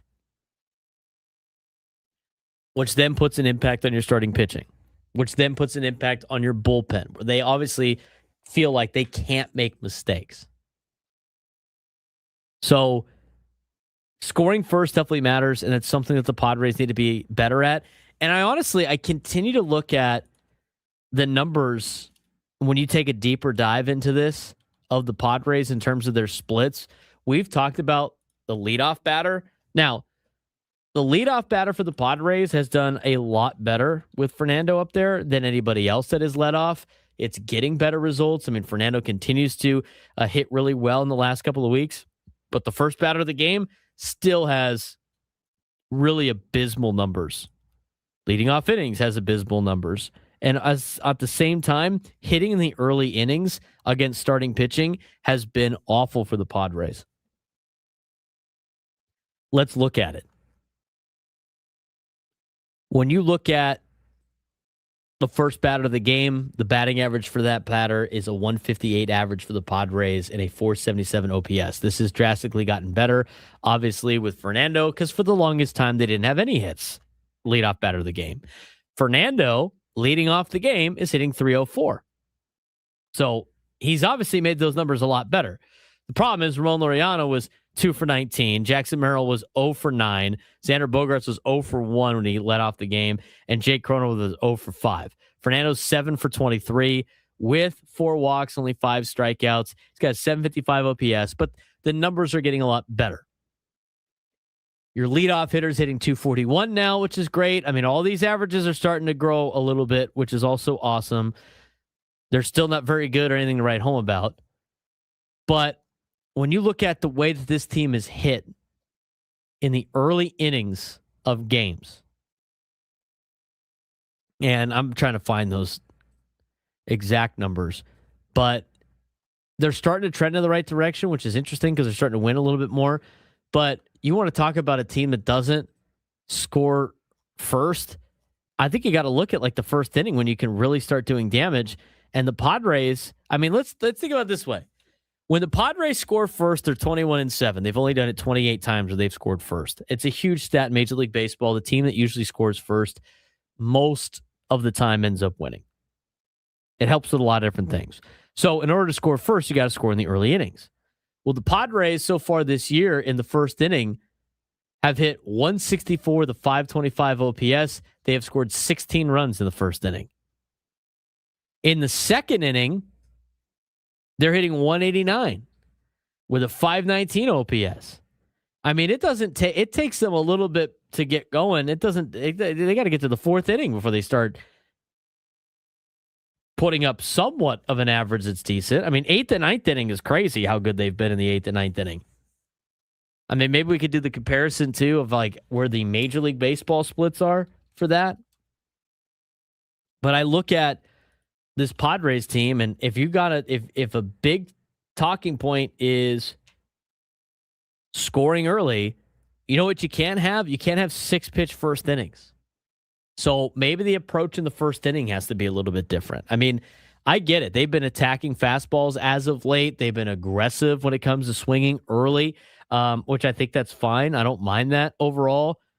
But in the first inning, it just seems like the Padres have given a lot of teams and starting pitchers the opportunity to really settle in. I mean, even yesterday against Brady Singer, like they didn't really hit Brady Singer a ton. And he was one of the worst starting pitchers in terms of his statistics in Major League Baseball. I mean, he entered yesterday with a 5.89 ERA. How many runs did they get against Brady Singer? Off the top of my head, I can't think about it, but they got two. They got 2 earned runs in 6 innings. Brady Singer also struggled to get to the 6th inning for most of his outings this year. Yet he goes 6 innings. He gives up 2 earned runs on 6 hits. He only walked 1. He punched out 5. I mean, dropped his ERA from a 5.89 to a 5.61. Maybe they should take some pitches in the first inning a little bit more.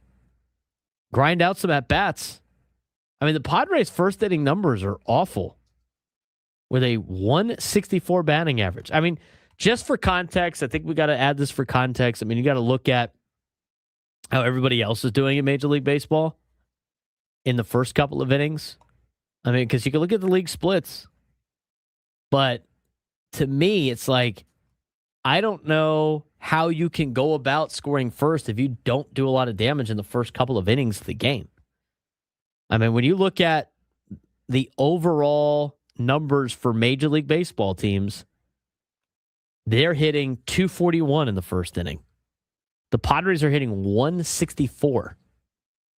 In the second inning, they're hitting 232. In the third inning, they're hitting 241. Major League Baseball, I mean, most of the numbers across the board per inning, obviously because it's going to balance out with averages, hitting around anywhere between 232 and 250 something. Extra innings, they're hitting, Major League Baseball teams are hitting 273. But the first 3 innings for Major League Baseball teams, they're hitting 238. That's the league average. For the San Diego Padres, the first 3 innings, oh, well, you know what? Maybe they're actually doing a lot better than I thought. Nope, I lied. I was looking at the wrong number. Padres are hitting 192 in the first 3 innings of baseball games. League average is 238. So if that's going to be the big statistic, Frank, they got to be able to find ways to score they got to be able to find ways to hit the ball in the first inning because you can't really score too many runs in the first without hitting unless the other team just walks the bases loaded and walks in a run. Padres got to be better in the first couple innings. And I just think there's too many times where there's too many times where like the first inning for the Padres, they go down to like 7 pitches. Yeah, it's early in the game. They've shown a lot of aggression.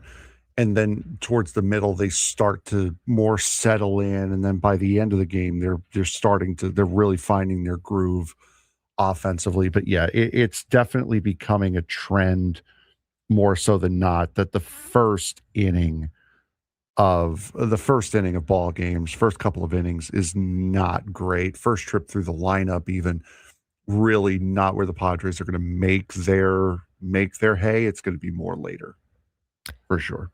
A lot of the problems of the Padres still remain despite the win yesterday, which is fine. I mean, they're going to try to pull out of this. And, we'll talk more about that later on the show. We do have to we're going to talk about it in the noon hour as they are going to get underway in Mexico City for the first game of the FIFA World Cup. It's Mexico and it's Saudi Arabia. We're going to talk about South Africa. Sorry. We're going to talk about that in the noon hour. But before we get to that, let's talk about what else is going on in the sports world with today's Sports Thread. The one that's always blowing up with the biggest sports takes, debates, and breaking news. You got barbecue back there, and you didn't invite me. Yeah, we've got that too.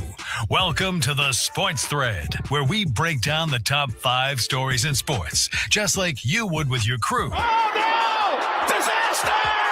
What a bad idea! No filters, no silence, just real talk. All right, Frank, what we got going on in the sports world today? I did not have one of these ready because I thought we were going to be talking about the World Cup, so this is going to be fun. Number 1. A brutal night for Victor Wembanyama continued even after he returned to his hotel on Wednesday as he was pelted with boos from jeering Knicks fans and nearly struck by eggs. A video shared online showed at least one egg tossed in the direction of the San Antonio Spurs superstar as he entered his hotel, flanked by security following the team's Game 4 loss to the New York Knicks in the NBA Finals. It's not clear who threw it, but the video showed fans swarming the hotel a few blocks south of Madison Square Garden. Obviously, never do this to an opposing player, but overarching on this, what a night for the Knicks last night. No, what a comeback. All to be overshadowed by this. Well, I think the Knicks fans are getting a little bit ridiculous. Oh yeah, it's getting to a point where it's getting to a point where like they're going to lose. Like everybody was like, "Oh, look, cool. The Knicks haven't made it to the finals in forever," and they were kind of like America's sweetheart. And then after watching like all their fans after the fact, or maybe they're not fans, maybe they're just like people that just want to like create chaos. I think a lot of people are like, "Oh man, this Knicks fans are getting ridiculously out of hand right now." But yeah, somebody threw something at Wembanyama as he's trying to go back to the hotel. It's like, what are we doing as a society when this is like something that we want to do for clicks and stuff? It's really crazy. But yeah, in order to come back from 30 points, 29 down, I was stunned. I saw that last shot go up. I'm like, okay, Brunson, I know you're good, but really, what are you thinking? And then OG Anunoby comes in out of nowhere for that tip in. It was insane. But what I was saying was, in order to come back from 30 points, you kind of need the other team to do really dumb things. Mm-hmm. And the San Antonio Spurs last night did a lot of dumb things. I mean, I think they attempted like 8 3-pointers in the fourth quarter when they were up big. Which was dumb. I mean, just continue to get points and grind out the clock. I mean, even in the final play, De'Aaron Fox, it's like, bro, just hang on to the ball and you're going to get fouled. He said post-game that his thought was get it up, get it in, make it to where the Knicks have to shoot a 3. That was his thought. He could just dribble around and the game would have been over. I agree. It's not. I mean, yeah, he could say what he wants to try to save his own ass. That looked dumb. The tweet of the night, though, I texted it to you last night. The tweet of the night was someone could put De'Aaron Fox's brain inside of a chicken and that thing would start barking. Like, that was unbelievable, some of the stuff that De'Aaron Fox was doing at the end of that game. Number 2. Here's one that just came down. This is right up your alley. Texas Attorney General Ken Paxton sent a letter to Big 12 Commissioner Brett Yormark and Board of Directors Chairman Douglas Girard today, notifying the Big 12 that if it were to be that it would be exposed to, quote, substantial liability if the conference takes action against Texas Tech for playing quarterback Brendan Sorsby. Big 12 Conference's president were scheduled to meet Thursday to discuss whether the league can invoke bylaw 3.6 to sanction the Red Raiders if they decide to play Sorsby, who was declared ineligible by the NCAA for wagering on college sports. Texas Judge Ken Curry granted Sorsby a temporary injunction to play for the Red Raiders on Monday. The NCAA does plan to appeal the ruling, which will be held in February. But now we're getting the Attorney General involved in this for the state of Texas. I can't believe, I really can't believe the amount of defense for a player that has gambled over 9,000 times on sports as an athlete. I honestly cannot understand how much he is getting defended right now by certain media outlets, by anybody involved with Texas Tech. What are we doing? The guy bet over 9,000 times on sports. On top of that, he bet on college sports. On top of that, he bet on college football. On top of that, he bet on games involving teams that he was on. I don't know why all of a sudden we're just going to be like, oh, he didn't mean it. And like, oh, we're going to play like this victim card. Regardless if he had a problem or not, and he needs to address said problem, it doesn't get you out of the punishment of the crime that you committed, which in college athletics and in professional sports is do not gamble on said sports. I don't know why all of a sudden it's like, okay, we're just going to let these guys do this now. I mean, what are we doing? How does this make any sense? And everybody that's defending this guy, which, by the way, he is a mediocre quarterback at best. Texas Tech is willing to sacrifice everything for a kid that hasn't even taken one snap for their team, who's not even that good. Which, honestly, it shouldn't even matter how good he is, because he still did something that you should never do as a college athlete or a professional athlete, because now it doesn't matter if it was a mistake. It doesn't matter if he had a problem. It doesn't matter if, oh, well, he's better now. None of that matters. What matters is the integrity of the game. And now every single time, if he ends up playing, every single time, people are going to question whether or not the game is legitimate or not. This is a big problem for the Big 12. And I can't believe Texas Tech is sitting there going like, oh, well, you know, we have just gotten so good that everybody wants to cut us down. No, it has nothing to do with you, Texas Tech. Go find somebody else to play quarterback. I can't believe they're doubling, tripling, quadrupling down on this. It's stupid. It's stupid. There's nothing other to say. It's just stupid. And by the way, like, oh, well, you're going to have all those litigation problems.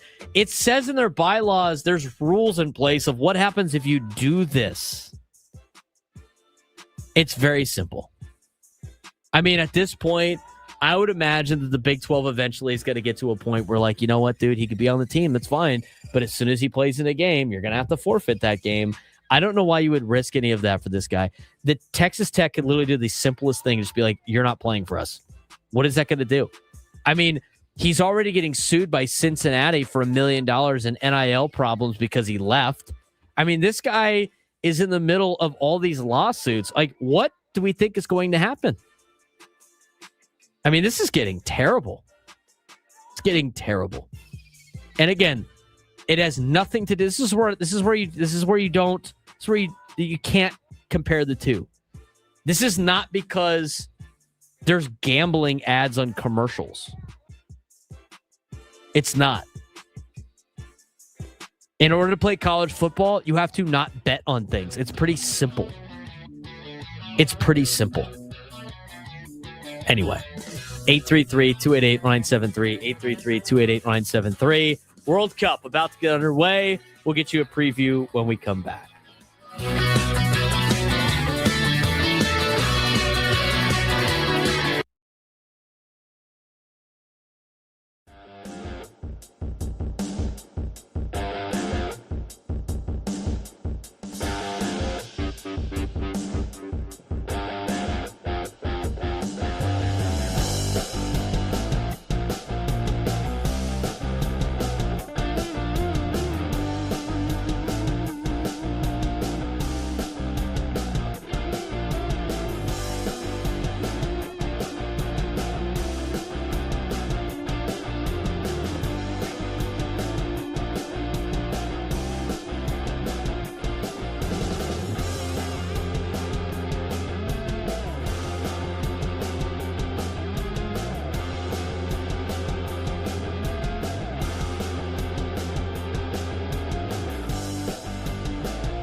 New lunchtime hour of the Fan.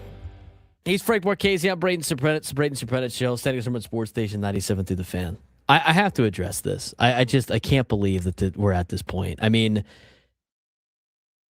I can't believe somebody thinks like we're gonna like treat Brendan Sorsby as like some victim of like this thing because gambling is legal, and so therefore that's the problem. And it's not the fact that he's the guy that made the 9,000 bets and he signed a document saying, "Oh, you're not allowed to do this," and now all of a sudden he's got to face the consequences, and it's a problem. I mean, what are we doing? I literally read exactly what the words were. Do you see these comments on the YouTube chat? No, I was working. But I'm just saying, like, it's the whole like situation. It's like, well, it's not him that really. It's the gambling that's the problem. It's because they run all these ads on during the games. It's like you're allowed to gamble. That is legal in a lot of states. You're allowed to gamble, but there are certain rules for people who are not allowed to gamble in order to do certain things, because you cannot gamble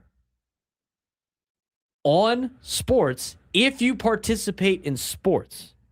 I don't understand what's so difficult about that. It's legal to drink after the age of 21.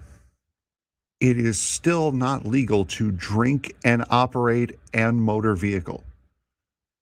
And so it's Fox's fault because they put beer sponsors up on screen. Is that kind of like that's more or less what we're saying here? Is it not? Correct. I mean, there are rules within what, just because something may be legal doesn't mean that your job, your company, your municipality, your state, whatever, doesn't have rules pertaining to said legal action. I don't understand the logic here. It's like, well, let's just ban all of the whatever. You can't just like ban everything in the world. And because gambling is legal is the reason why we know Brendan Sorsby was doing this stuff. That's the only reason why.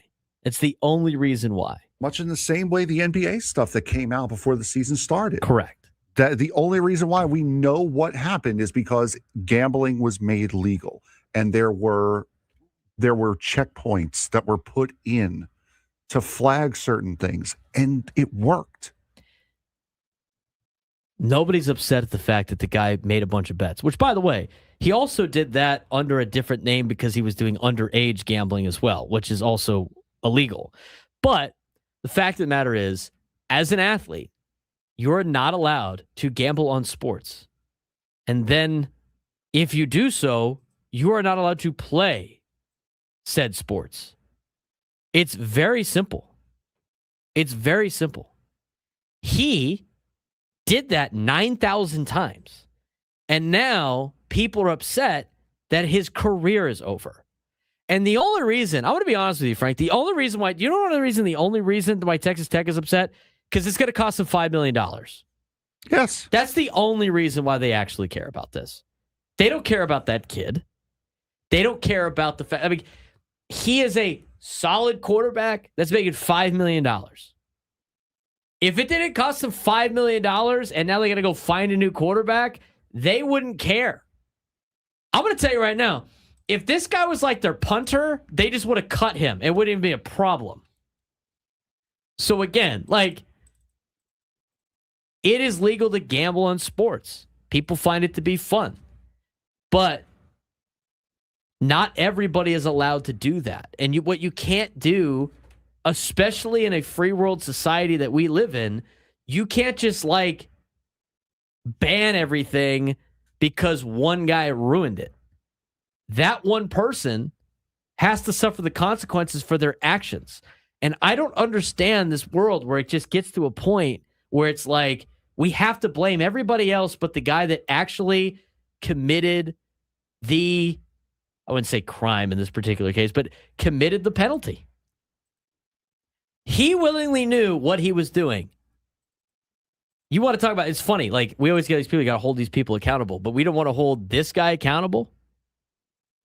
I mean, what are we doing here? But he threw the football good. Yeah, exactly. I don't understand anything that the comment is really saying. I mean, can you figure out what he's saying? It doesn't make any sense.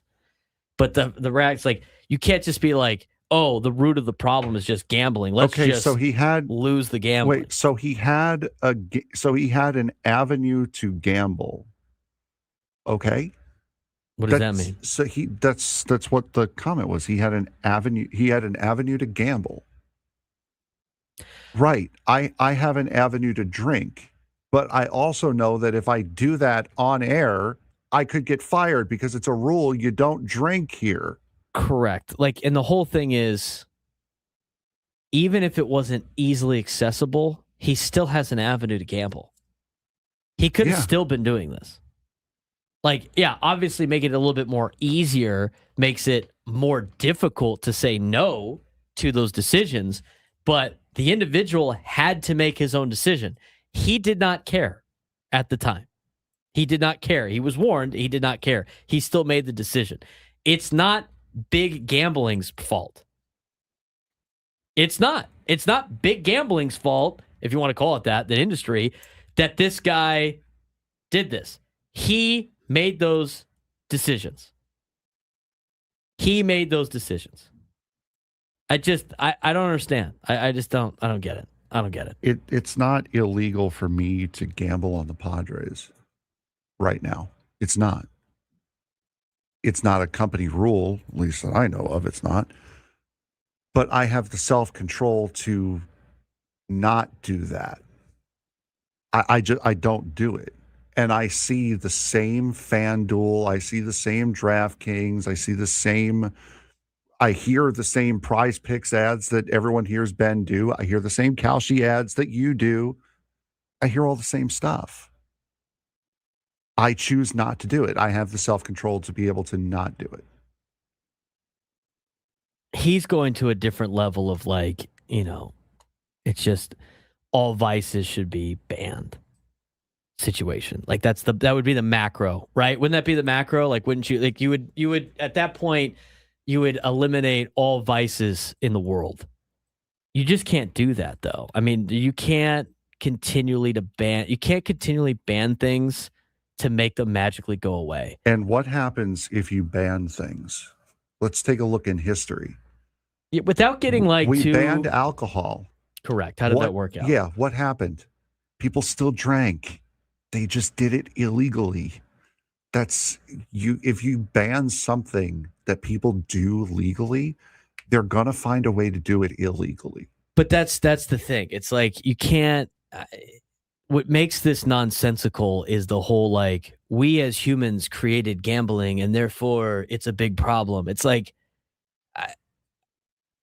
I mean, do you know how the world works? I get like you might be like angry at like big gambling companies and like that's like every big industry. This is not a crazy thing. You have the choices. This is what like makes our country, I think, so great is the whole free will, free choice. You have the choice. That doesn't mean your choice doesn't come with consequences. Mm-hmm. In this country, it's great. You have the opportunity to do whatever you want. You have the choice to do whatever you want. That's what makes it a free country. That doesn't mean there's no consequences for your actions. If you eliminated all vices, hey, wow, Calvin Fauché out there pitching for the Marlins. Hopefully, he shuts it down. If you eliminate all vices, those vices are still going to exist for humans because they're going to participate in those. And I think, without, again, I don't want to make this political, but like there are two major talking points for both sides of the political aisle that are the exact same. And I'm not going to mention them, but one side is really passionate about one thing being legalized because if it doesn't happen, you're going to have all these underlying conditions. And the other side has the exact same thing. And right now, they're both legal and illegal in multiple states. And I'm not a believer in like legalizing everything because there's a lot of things that I don't think have too much of a benefit of legalizing. But there are some things that I think you got to let people choose on. And if you don't make it legal, then it goes somewhere else. And the big reason why all of these guys are getting outed right now in gambling stings is because it's getting flagged because it's legal. So there's a lot of industries that are mean and scary and everything like that. In my opinion, people have the opportunity to make their own choices. That doesn't mean it comes without consequences. And for Brendan Sorsby, he made a stupid choice, and he has only himself to blame for it, not the fact that he has an outlet to gamble. You have the choice. I mean, we have the outlet to gamble. We have the outlet to do a lot of things. But sometimes you have to own up to the choices you made and understand that when you play stupid games, you win stupid prizes. And right now, Brendan Sorsby and Texas Tech, they are winning a stupid prize by going through this. And if they have a lot of problems with this, and Texas Tech, which I think would be extreme, ends up getting kicked out of the Big 12. I mean, this is that's the other thing too. Like, Texas Tech could literally just make this go away and just be like, you know what? It ain't going to happen. Yeah. And that's it. It's fully in their power. Right. It's fully in their power. And again, even if it was illegal, who knows if this guy is going to have a problem or not. But I can't sit here and be like, the only reason why this happened is because gambling exists. I can't sit here and think that. Yeah, this is why they have those disclaimers and everything. I know that doesn't really sit well with a lot of people. People get addicted to things. Hold on. Gambling problem? Call 1-800-GAMBLER. GEGE 000-466. For a full list of games and rules, play at 7 Mile Casino. Visit 7milecasino.com. This is why that exists. Yeah. They obviously want you to do it to make money. I mean, they go to fraternity houses in colleges, I've heard, and like try to get people signed up for stuff. I mean, it's their business. And there's a lot of addictive businesses out there across the country. But the reality is you have to make your own decisions. And when you make those own decisions, sometimes there's consequences, and we can't just constantly be letting things slide because it gets out of control. And that's the last I'll say on that. The whole Texas Tech thing is crazy to me. I honestly can't believe we're entertaining this as a group, thinking like, oh, we should be fighting this. Like, you know, he didn't mean it. Oh, all this other stuff. It's like, oh, what are you doing, Texas Tech? And I'd be saying the same thing if it was any school. If I was San Diego State, I'd be saying the same thing. Mm-hmm. Like, you can't have that and have the integrity of your game. It's going to make things worse for your sport collectively. And it's astonishing to me that Texas Tech as an institution is sitting there going like, this is a great idea. We should defend this guy that never actually has taken a snap for us before. It makes no sense. And I don't necessarily know if sports gambling is ruining sports, but I will say this. It's definitely exposing the bad eggs and the bad deals because it's now legalized. I mean, there are some positives this as well. 833-288-973, 833-288-973. Let's get to the World Cup here, Frank. Mexico is taking on South Africa. They just got underway. That is in Mexico City right now. We kind of have we're going to start kind of the preview, and then we'll dive into a little bit more in the next segment. But we got all the groups out there right now. This is the first match of the entire tournament. We are in the group stages. It's Mexico and South Africa. Since you are our soccer. Oh, wow. Mexico's on the board. There you go. 1-0 Mexico to get things started in Mexico City. They just about scored in the 5th minute, and now in the 9th, they've finally put it past. So they've really been pressuring South Africa, and Mexico is expected to go through in this group. But yeah, this is early days. 9 minutes into the World Cup, we have our first goal. It is Quinones scoring, number 16 for Mexico. Puts it through. Oh, that's tap sketch. out, just lazy play from the South African defense, and Mexico capitalizes. That's a massive mistake early on. Okay, before we dive into some of these group stage pools, and there's try to see if we can find a pool of death and all that other stuff. For our audience that might be just into soccer, doesn't really know, how does the group stage work? It goes to, you play round robin style in the, 12 groups that there are. And then from there, the top 2 advance into the round of 16, if I'm not mistaken. No, this year they expanded the World Cup. It's 48 teams now for this one. So every team will play each other once. Every team in the group. So Mexico will play South Africa, South Korea, and Czechia once. The top 2 point scorers, same way you score points in your individual leagues, 3 points for a win, 1 point for a draw, no points for a loss.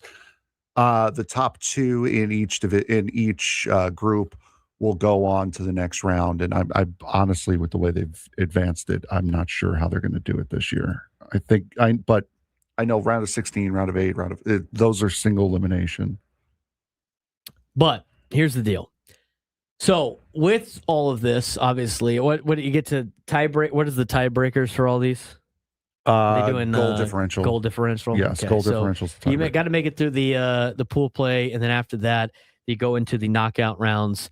And right now, this pool is Pool A. It's Mexico and South Africa is the first game. Korea will play Czechia in the next one. Team USA plays tomorrow, if I'm not mistaken. Yes. And they'll be playing in LA. Yes, they'll be playing Paraguay in LA. Correct. So we are finally underway in the FIFA World Cup. It's going to be fun to watch here in the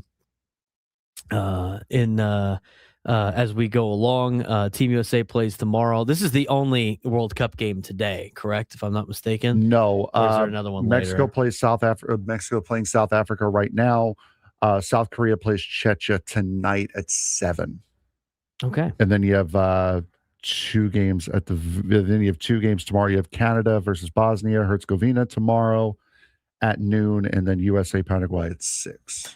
We'll be giving you a full preview of that when we return, as Mexico has taken a 1-0 lead on South Africa in the 8th minute of play down in Mexico City. The FIFA World Cup is officially underway. A full preview when we come back on the Braden Surprenant Show. Standings number Sports Station 97 through the Fan.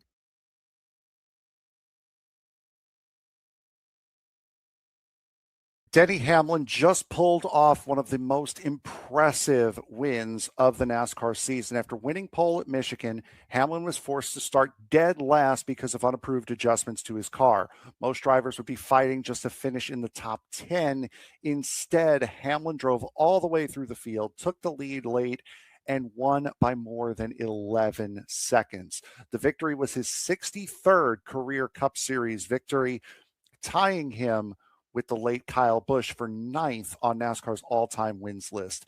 After the race, Hamlin honored Busch by carrying a tribute flag during his victory celebration, creating one of the most emotional moments of the season.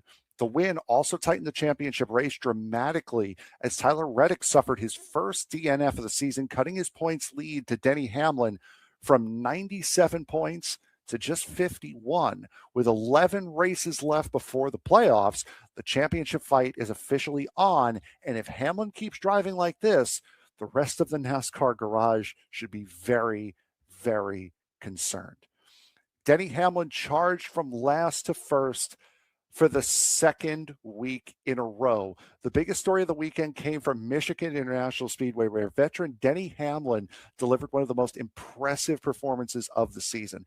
After winning pole, Hamlin was forced to start from the rear of the field due to an unapproved adjustment made to his car after qualifying. Early on, it appeared as though the task might be a bit too much, as he spent most of the opening stage mired in traffic. But through small adjustments and elite long-run speed, Hamlin steadily worked his way through the field. By the final stage, no one could match what the number 11 Toyota team was doing. Hamlin led the final 39 laps and cruised to his 3rd victory of the season, winning by more than 11 seconds. The triumph marked his 63rd victory of his NASCAR Cup Series career, tying him with the late Kyle Busch for 9th on the all-time wins list, a record that Kyle said earlier this season Denny Hamlin would most likely eclipse during this season. The victory carried extra emotion as Hamlin celebrated with a Kyle Busch tribute flag, very much like what Jeff Gordon did at Phoenix in 2008 with a Dale Earnhardt flag after he won the race there, honoring his former teammate following Bush's passing just a few weeks ago. Michigan had a lot of playoff and championship implications this season. Michigan also brought major movement in the championship standings. Championship leader Tyler Reddick suffered his first DNF, did not finish, of the season after being collected in a multi-car accident, while Hamlin capitalized with the victory. Hamlin was also involved in that wreck. He just did not get any damage to his car. As a result, Hamlin cut Reddick's championship lead from 79 points to 51 with just 11 races remaining before the playoffs. That's still a full race plus coverage for Tyler Reddick, but he went into that race with 2 races plus worth of coverage. Now it's just 1, and that means a heck of a lot.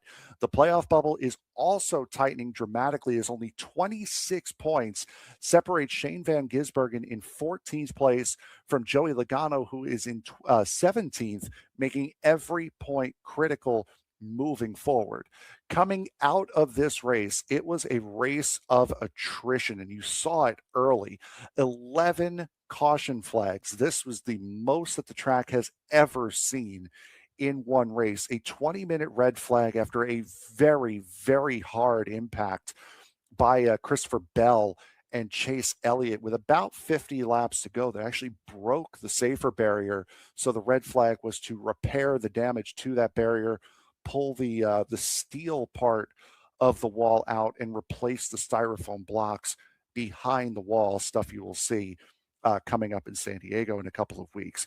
Multiple multi-car crashes all throughout. Major incidents involving Chase Elliott and Christopher Bell, as I mentioned before, battling for second. That's the one that broke the wall.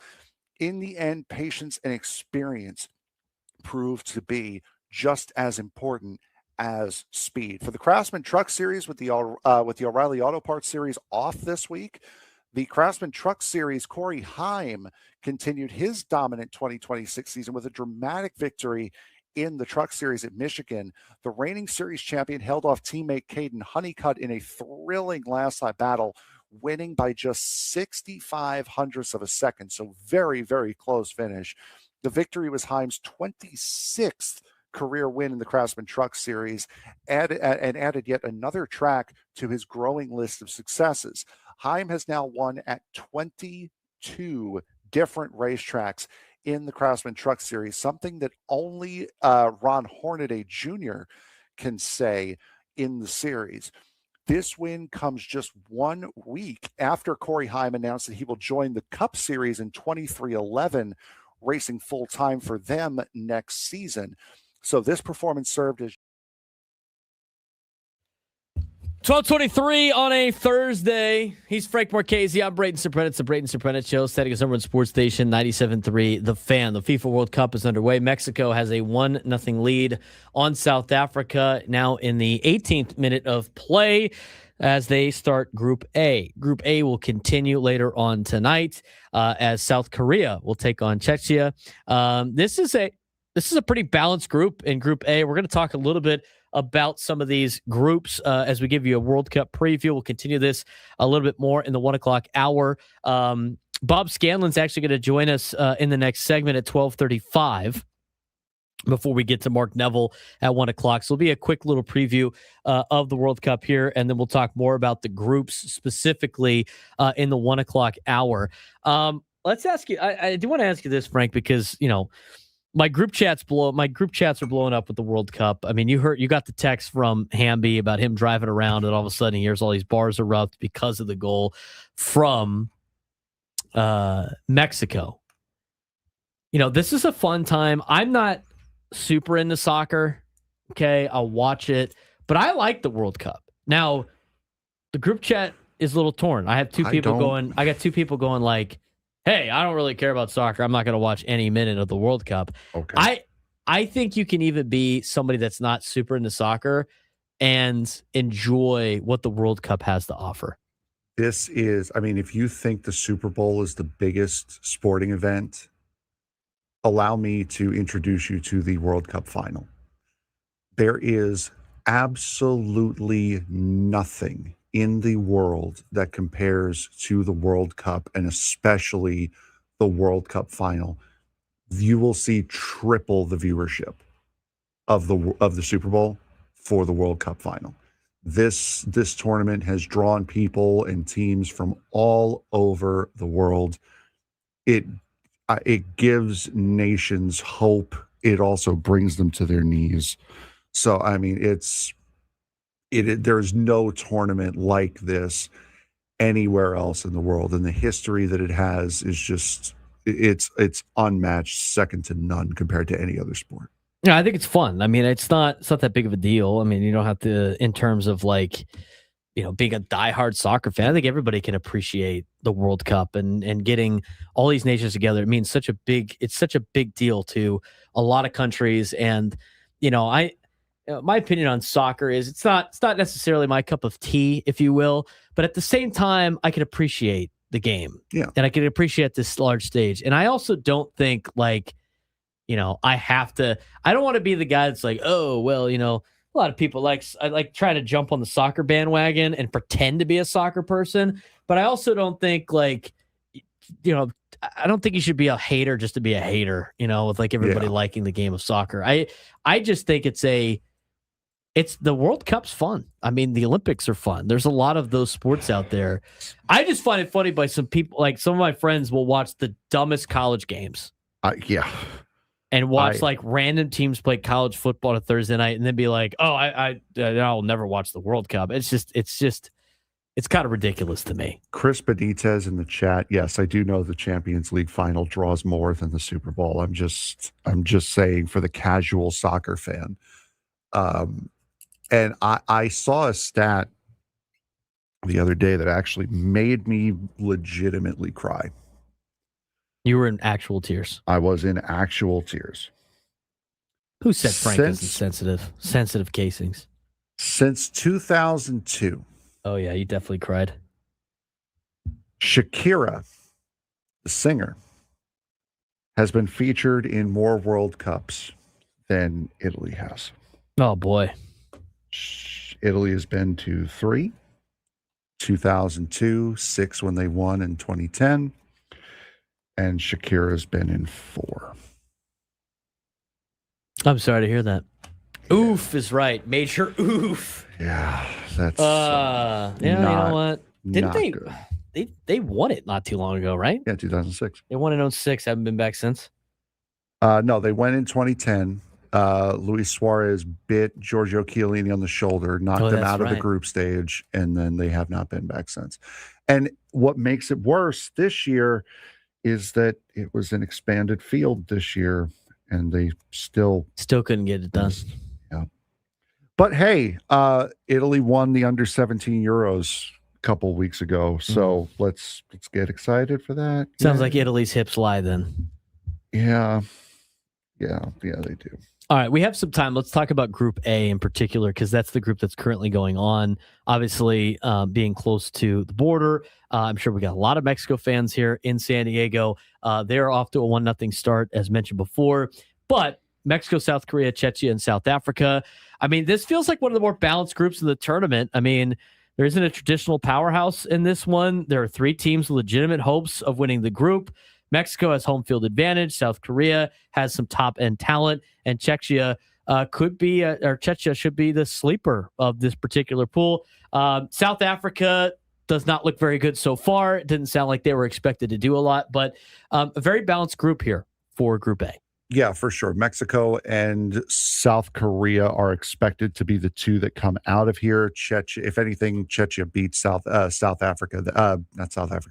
Korea.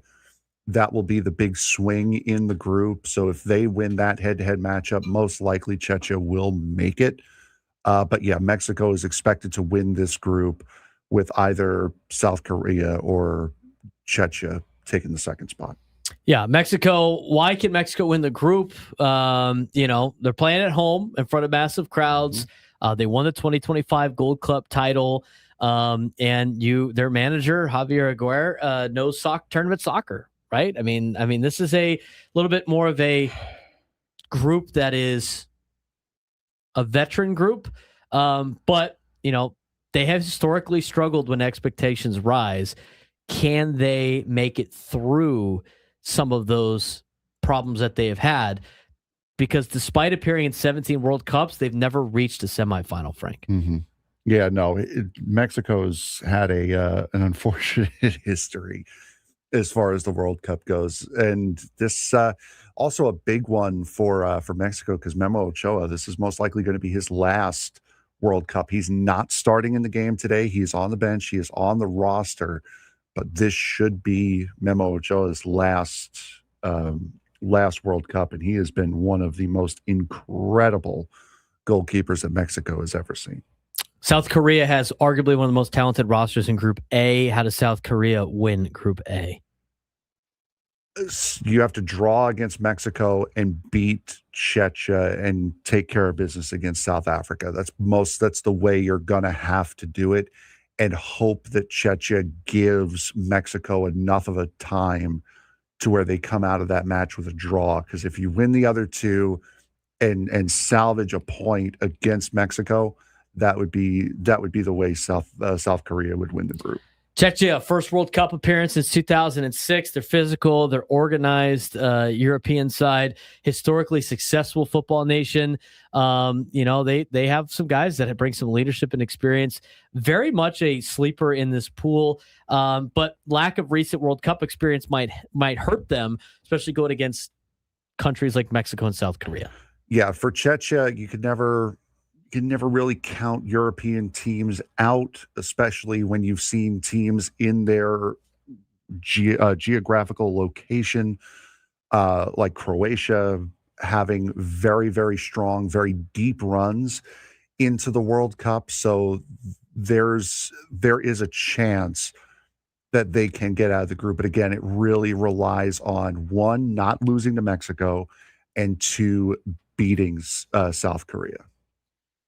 South Africa is going to need a lot of help to make it out of this pool. I mean, they have to beat Czechia, and they try to get a draw against Mexico or South Korea if they want a chance.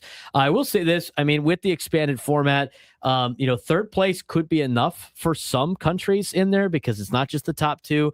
They will expand to a couple more as well.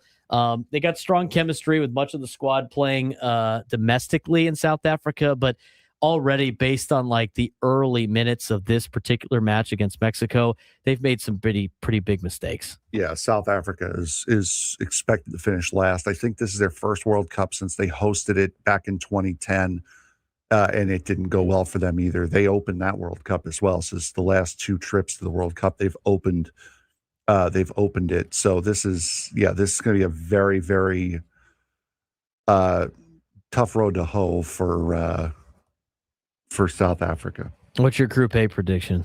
Mexico wins, South Korea second. I'll take South Korea then Mexico. I think they both advance. I think the Czech are a team that can definitely sneak in there, so it should be fun. Most likely surprise team will be the Czech. Most likely group winner, according to a lot of different outlets, was South Korea. But I think that South Korea-Mexico matchup is going to be a fun one. That will be the best one of the group by far. When we come back, Bob Scanlan will join us on the SDCCU Fan Hotline to talk about the Padres homestand, get ready for a big, long road trip for the Pods. We will converse about the FIFA World Cup later on in the 1 o'clock hour. Braden Surprenant Show, Standing Summer Sports Station 97 through the Fan.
All of our guests join us on the SDCCU fan hotline. It's not Big Bang Banking. It is better. Off day for the Padres on a Thursday, but we don't take the day off when it comes to talking with Bob Scanlan, as we do each and every Thursday. He is the broadcaster for the San Diego Padres as we get ready for a long road trip for the Padres here in the month of June. It's always great having an off day and a happy flight, Bob, after a Padres victory, a fun one yesterday on the walk-off winner by Fernando Tatis Jr. You were on the radio call with Jesse Agler during this series. That was a fun one yesterday, a little bit different mojo going into this weekend.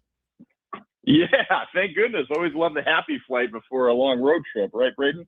That was a fun one yesterday, no doubt about it. And really one that the Padres needed, right? I mean, it was kind of a tough loss the day before. You had an opportunity to steal one from Chase Burns, and unfortunately they couldn't come up with a big hit when they needed it, but they sure did yesterday. And thank goodness it was Fernando. That was really fun to watch, and for a lot of reasons. Well played game, some good pitching, and obviously anytime you have a walk-off, it's fun baseball, especially when it's Fernando and he gets his shirt ripped off. So everybody loves that when the Gatorade's flying and Fernando's got his shirt off. Well, he's up to hitting 280 now. I mean, I think, I don't like saying, people or teams are back, because I think everybody points to the Texas Longhorns as the running bid joke on that in particular. But, I mean, this is as close to we've seen Fernando play like Fernando these last couple of weeks. He has really turned things on, spraying the ball all over the yard. Sure, he's only got 2 home runs, but Bob, I mean, the leadoff hitter for the Padres. He's not going to hit 40 home runs this year, but he's still hitting at a high level, and it's good to see that his numbers are starting to back that up.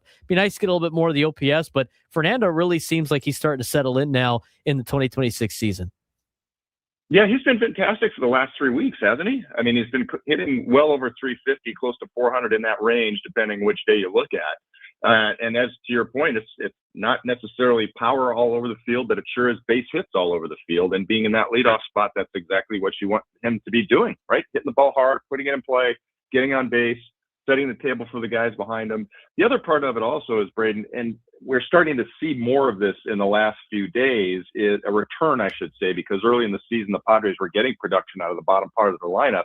But the more these guys can get on, and we've seen it lately with, especially Samad Taylor and Jace Bowen's been doing it. We had Rodolfo Duran get, a hit the other day too. Anyway, point is, some guys are getting on base so that when Fernando does come up, he can actually start driving in some runs, which he hadn't been able to do the previous few weeks, because even though he was getting base hits all the time, there was nobody on base in front of him, unfortunately. So, great to see Fernando doing what he's doing. And, we've said it before, and we'll say it again. Maybe this home run is the one that opens the floodgates for more home runs out of Fernando. Who knows? Maybe it doesn't. Maybe it does. Regardless, to your point, base hits all over the field. That's a good thing for now, and we'll keep taking it. We're talking with Bob Scanlan, the broadcaster for the San Diego Padres, here on the SDCCU fan hotline. It's not Big Bang Banking, it's better. I'm Braden Surprenant. This is the Braden Surprenant Show. It's Padres off day before they get ready for a big road trip. So some of the positives, obviously from yesterday, Fernando Tatis Jr. How about the young guys coming up and being that spark? We had a couple of people in our YouTube chat go like, well, why do the stars on this Padres team need like some young players or rookies to come up and be a spark? Bob, as somebody that's been in these clubhouses before, it's just because you're a high level player and everything like that doesn't mean you don't need a spark every once in a while. And so far, Samad Taylor, Jace Bowen, Will Wagner, I mean, they've come up and they've done exactly what the organization has asked them to do. And it's been fun to watch these guys play in the last couple of weeks. And I think a lot of the veteran players have really appreciated their energy. Yeah, I think that's the key thing, that last part. It's not that as a veteran player, you don't come to the ballpark every day trying to win baseball games. You do. But there is something cool when you come to the ballpark and you look at the locker across from you and you see some kid experiencing it for the first time. It's just fun. You look at it and you're excited for that kid, and it kind of brings back some memories. Oh yeah, I remember my first day when I got called up, and you see their energy, you see their enthusiasm, and it kind of motivates you in a way. I mean, it's not like a conscious thing necessarily, Braden, but it is this thing of, wow, this is really fun to watch, and it just sort of revives your I think appreciation of what it means, and reminds you of where you are and how exciting it is when you first get that opportunity to be there, and to not take it for granted. Like, oh yeah, I remember my first day, man, that was really cool. And you know what? I'm really lucky to be here. And yeah, this is year 7 for me, or 10 or 5, or whatever it may be. But that's a reminder. This is why I'm here. This is the excitement. This is the joy. I'm really blessed to be here. And those kids do bring some energy, and it's been fun. And it doesn't hurt that they've performed either, right? Right. So you have the combination of they're bringing something to the table as players to help you win baseball games, and you get the joy of seeing their joy at getting this experience of being up here.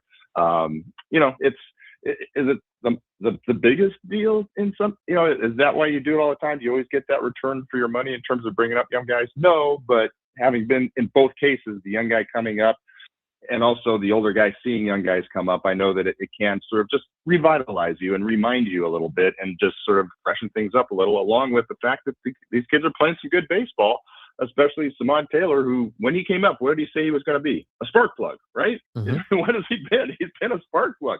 The guy's brought great energy, making it fun plays in the field, stealing bases, coming up with some big hits, the big smile and the energy. So yeah, it's all been good, and maybe good timing in all those respects.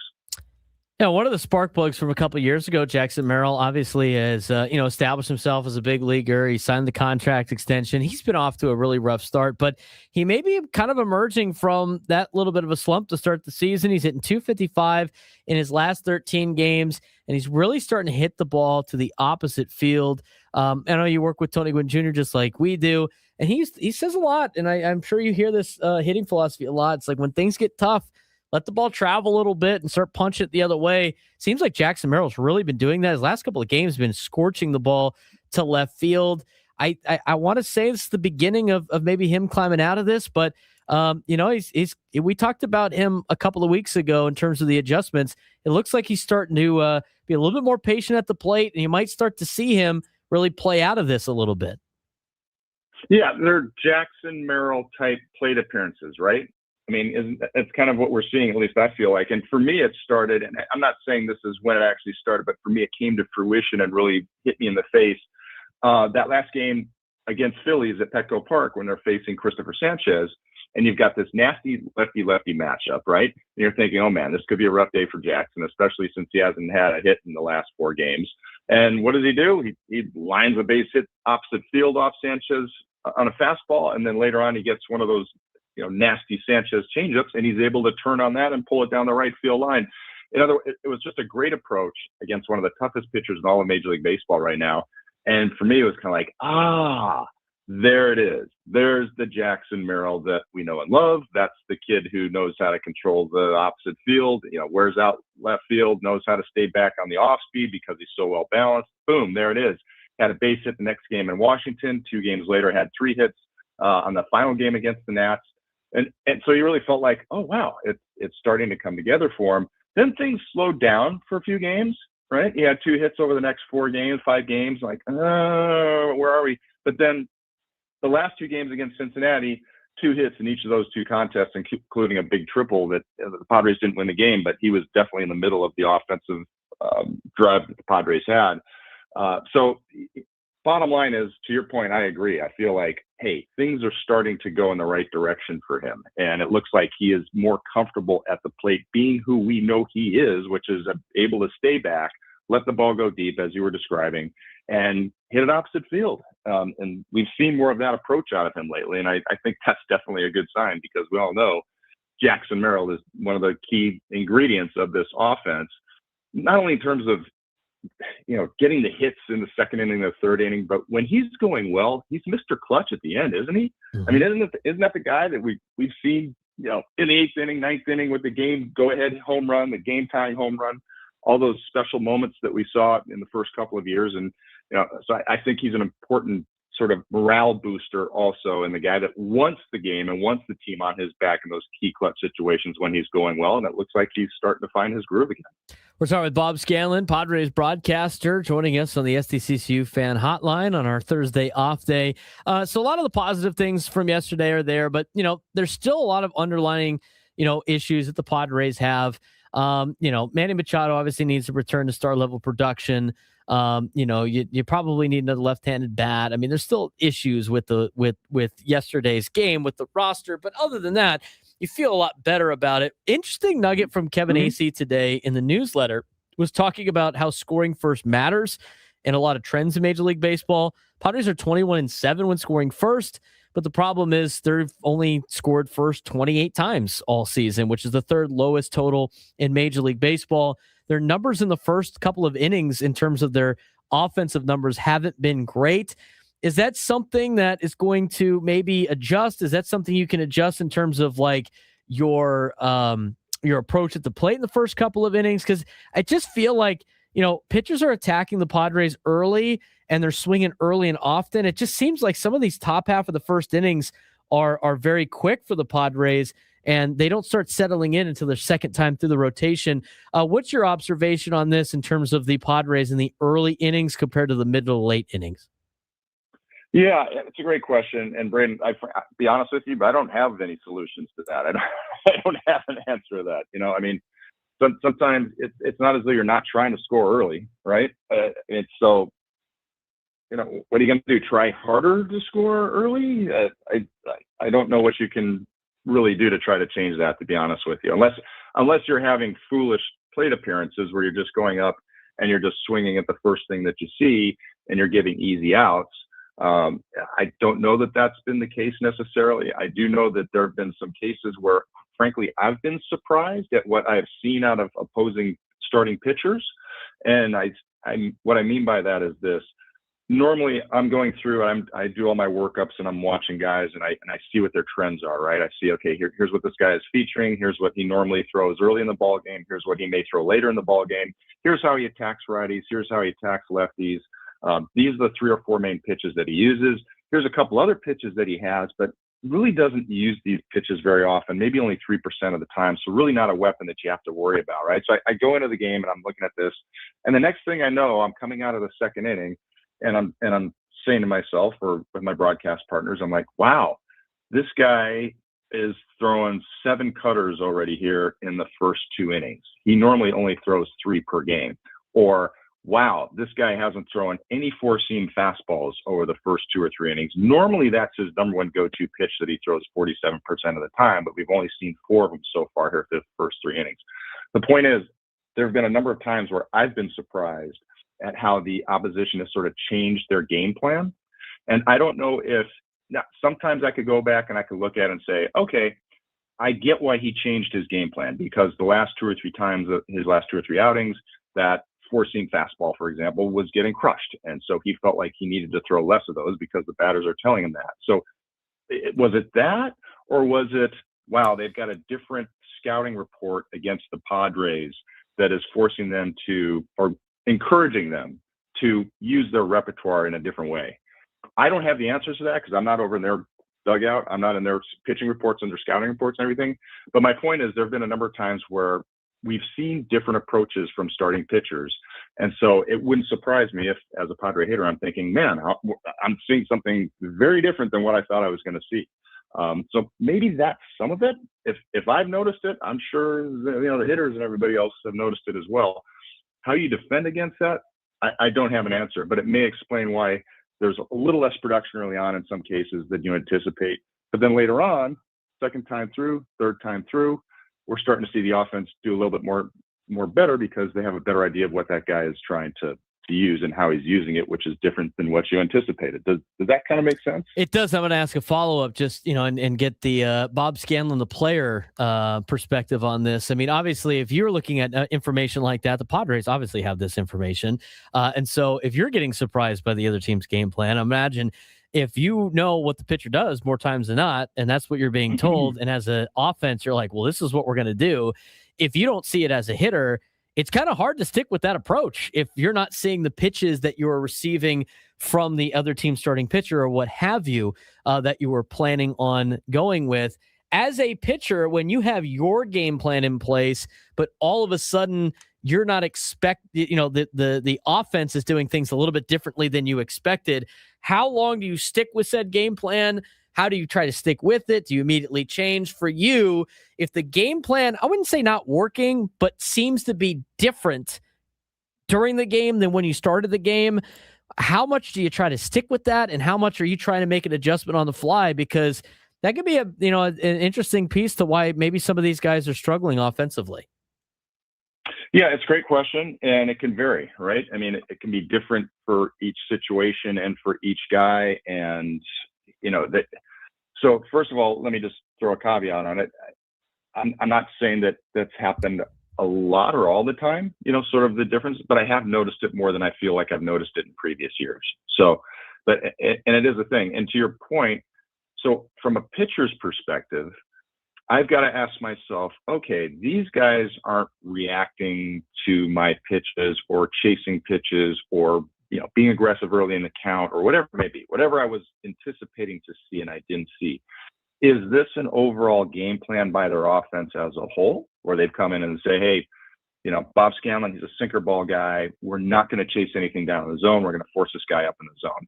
Is it all these guys are in the same program, or is it just I've seen it out of 2 or 3 guys, right? Is this an overall game plan, or is this just a couple guys that aren't doing? So first of all, I'm trying to evaluate, okay, what am I really dealing with here? Just a couple of guys that didn't swing at my sinker? Okay, that's not the end of the world. I can adjust. Or is this every guy now is not? So first I got to try to evaluate that. Then I've got to make a decision, Braden. I've got to make a decision. Okay, they're trying to force me out of what they know I want to do.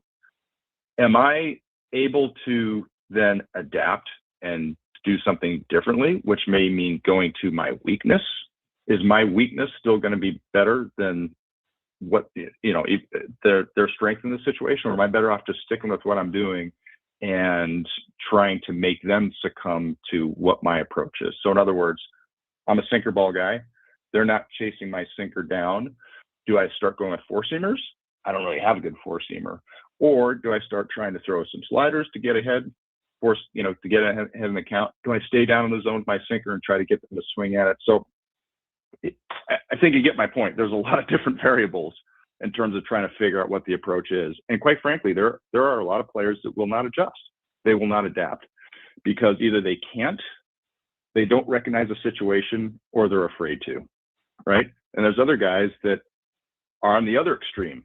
One guy doesn't swing at a sinker down in the zone and he starts to panic. Oh my God, I'm not going to get the call this day from the umpire. Oh my God, these guys aren't swinging at it. And they talk themselves into sort of self-destructing because they're reading too much into things sometimes and making it this global issue instead of just, no, that was just one pitch. Let's get back to it. Let me stay here until they prove that they can beat me with something. So I'm sorry for the sort of, I don't mean to have a rambling answer and not be concrete about it, but I guess the point is, to your question, there's a lot of different variables that go into it in terms of you in the heat of competition, in the heat of battle, trying to figure out what is really going on here. Is it real? And if so, what is my best tactic to try to counter it? And that's the fun. That's the beauty in the chess match that we see that goes on in ball games between batters and hitters all the time. Yeah, that's why it's so hard to just sit on your couch and be like, this approach is terrible. It's a lot more than that. Bob, I appreciate the time. No Thanks again. We'll look forward to talking to you next week. Hey, it was fun talking ball with you guys. Thanks, Braden. Bob Scanlan joining us, the SCCCU Fan Hotline. When we come back, Mark Neville will come on, talk a little bit more about the Bill Walton Classic, as well as what you need to know for NASCAR coming up next week.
not over yet.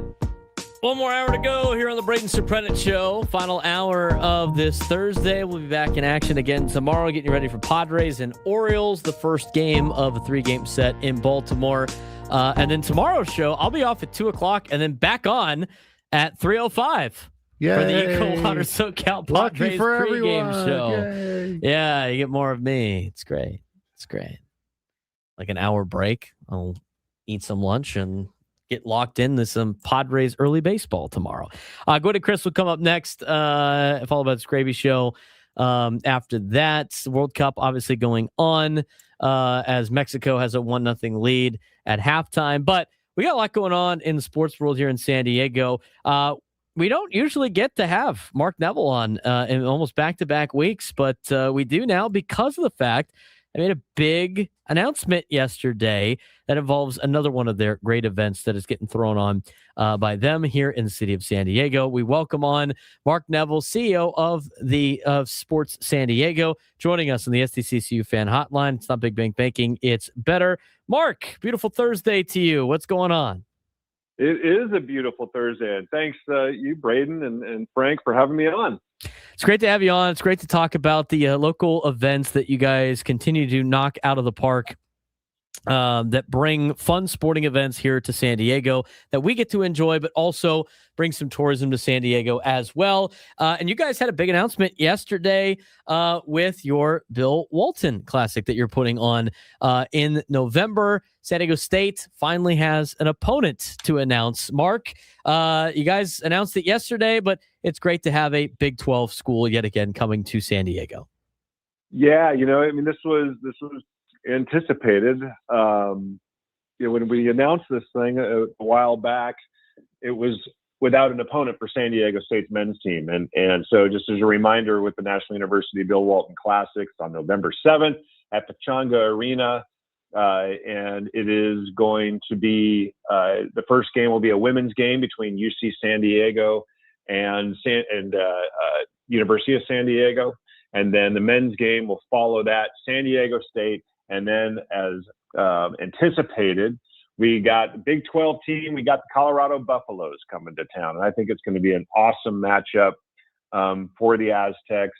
And really, on top of all of that, Braden, what we're doing with this thing is we're celebrating the greatest cheerleader in San Diego history in Bill Walton. And not only is he, I think he's the greatest college basketball player that's ever lived, but amazing basketball player. But in addition to that, just an amazing guy, and an impactful human, and certainly a great San Diegan. And this is such a great way to honor him with having a basketball event in his name. Big part of this event is to lift our local San Diego basketball programs. We've got 3 Division I programs here in USD, UCSD, and in San Diego State. And we want to help those programs grow. Nothing unites community better than sports. And this is a great opportunity to unite our community. One night celebrating San Diego's basketball schools. We're excited to bring Colorado into town. They got a pretty big fan base here, an alumni base in San Diego. Plus, Bill was, you talk to anybody in Boulder, Bill played, he was very well known and loved in the Boulder community as well. I've been sent a lot of pictures of him playing ping pong with Buffs he played sitting on Ralphie, the mascot, on campus. And it's just going to be a special night. I'm wearing my tie-dye shirt right now. We're going to have a lot of Grateful Dead music going on, lava lamps, tie-dye everywhere, and a lot of special events around it. And then it's also going to benefit the Bill Walton Foundation, which was launched with the announcement of the National University Bill Walton Classic. So it's going to be a special night, November 7th. I hope get the whole community out there to enjoy it. It's going to be memorable. It's going to be special, and going to be a great night at Pechanga Arena. I know we talked about this when you guys first announced it a couple of months ago, but how did this start out? Who came up with the, how did the idea spur, and what, really led to you guys to doing yet another basketball event? Obviously more in town for this one, but you've had success with the Rady Children's Invitational. What gave you guys the idea to really do something for a local San Diego legend? We are a creative lot, I would say, and this event was a natural. It's been an idea for a little while now.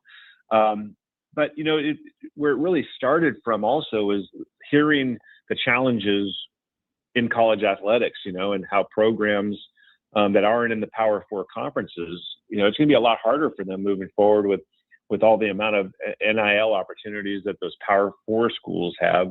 Well, we want to help the local programs with that to help lift them. And, of course, San Diego State is a tremendous program, both the men's and women's side. And then USD is a great tradition and history in the Division I level.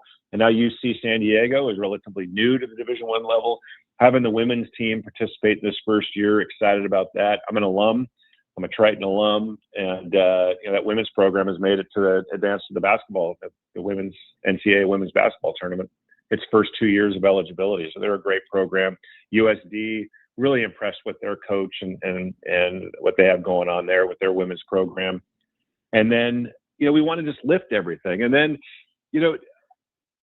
there's no better way, I don't think, to honor Bill Walton than with this type of an event. And we're not just going to be celebrating him as a basketball player. We're going to be celebrating him as a San Diegan who loved this town, and he united communities, he lifted people up better maybe than anyone I've ever known. And so he is this recognition is definitely overdue, and it's going to be we're going to do this event, I think, for many, many years. It's just going to be a special night, and to be able to honor him is really an honor for us. And I cannot wait until November 7th and just bring in the whole community in under the roof at Pechanga Arena. And a lot of people have asked me, why at Pechanga Arena? I think this is the perfect place to be having this event, because Bill Walton won a couple high school CIF championships in that building. He played with the San Diego Clippers. I think it's the perfect place to have the National University Bill Walton Classic. And our team has already rolled up its sleeves and going hard to work to make this one of the most unique and special events that anyone's ever been to. Yeah, it's going to be fun. November 7th again. Where can people get tickets or more information on this event? It's an easy one. Go to BillWaltonClassic.com. BillWaltonClassic.com. You can get your tickets right there. And I suggest everybody get them now, because this is going to be a hot event here in San Diego. And you guys are going to be doing a lot of other events throughout this particular deal. Anything that you can announce yet about the other things that go with this in celebrating Bill Walton as a San Diegan? There. Just know that we're diving into this thing on the Bill Walton stuff, and we're going to make it such a special night. Expect to see lots of tie-dye. Expect to hear lots of great music and lots of Grateful Dead music. You'll see tie-dye on the court, tie-dye on uniforms, tie-dye on fans, and lots of special things on.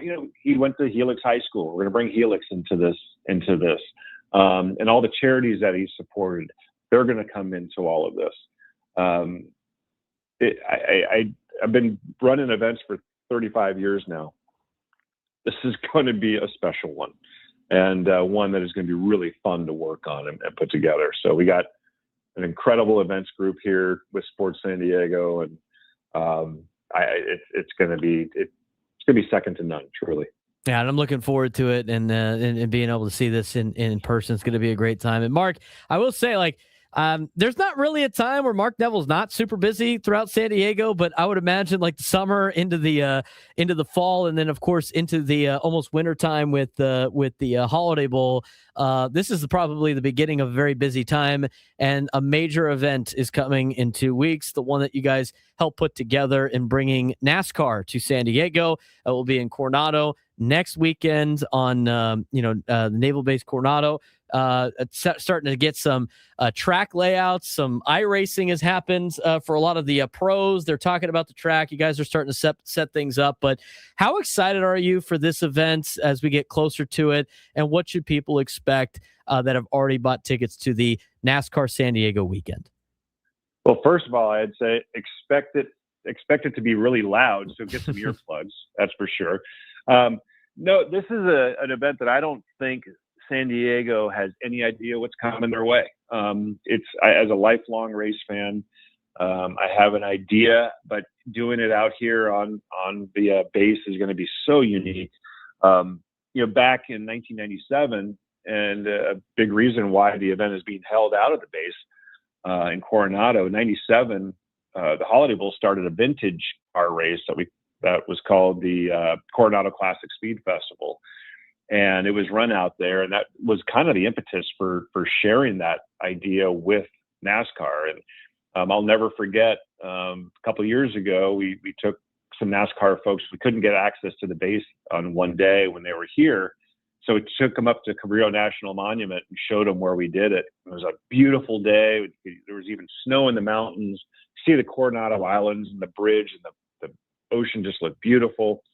And you just saw in the look in their eyes, like, this is where we have to do this thing. And so if you have tickets, congratulations, because you're in for quite a treat. It'll be memorable for sure. Hopefully it's the first of many years that the event will be happening out there at North Island. But it's going to be a really special event. Of course, I'm looking forward to it. Really, I can't wait for this. And, and we have 2 World Cup teams here in town too right now, that are training for the big tournament. They're going to be here all month while they're in the tournament. New Zealand and Switzerland are in town, and we were involved in the 2 friendlies that were at Snapdragon Stadium over the weekend. We work with STFC and Snapdragon Stadium to bring that together, and that was fun. We've got the California State Games coming up in July and August, for that matter, and then we get into all of our fall events. There's a lot of stuff happening between now and the end of the year, that's for sure. But that's why we're here. We're a nonprofit. We're in the business of bringing tourism driving events to San Diego. We're really proud of what we're doing so far. Obviously, you can't talk about all the events, and kind of the final thing, for you is for everybody that wants to go check out the events page or know what's coming up and some other cool things that are coming to San Diego that you guys put on. Where can they go to get that information? Well, yeah, it's a pretty fun website, sportssandiego.org. sportssandiego.org. You can check out all the events that we have. There's a lot of events that we have heading our way, and you can see them all there and how you all can get involved in them. Yeah, we appreciate the time, Mark. Thanks again, and look forward to seeing you in a couple of weeks in Coronado. Awesome, Braden. Thank you so much.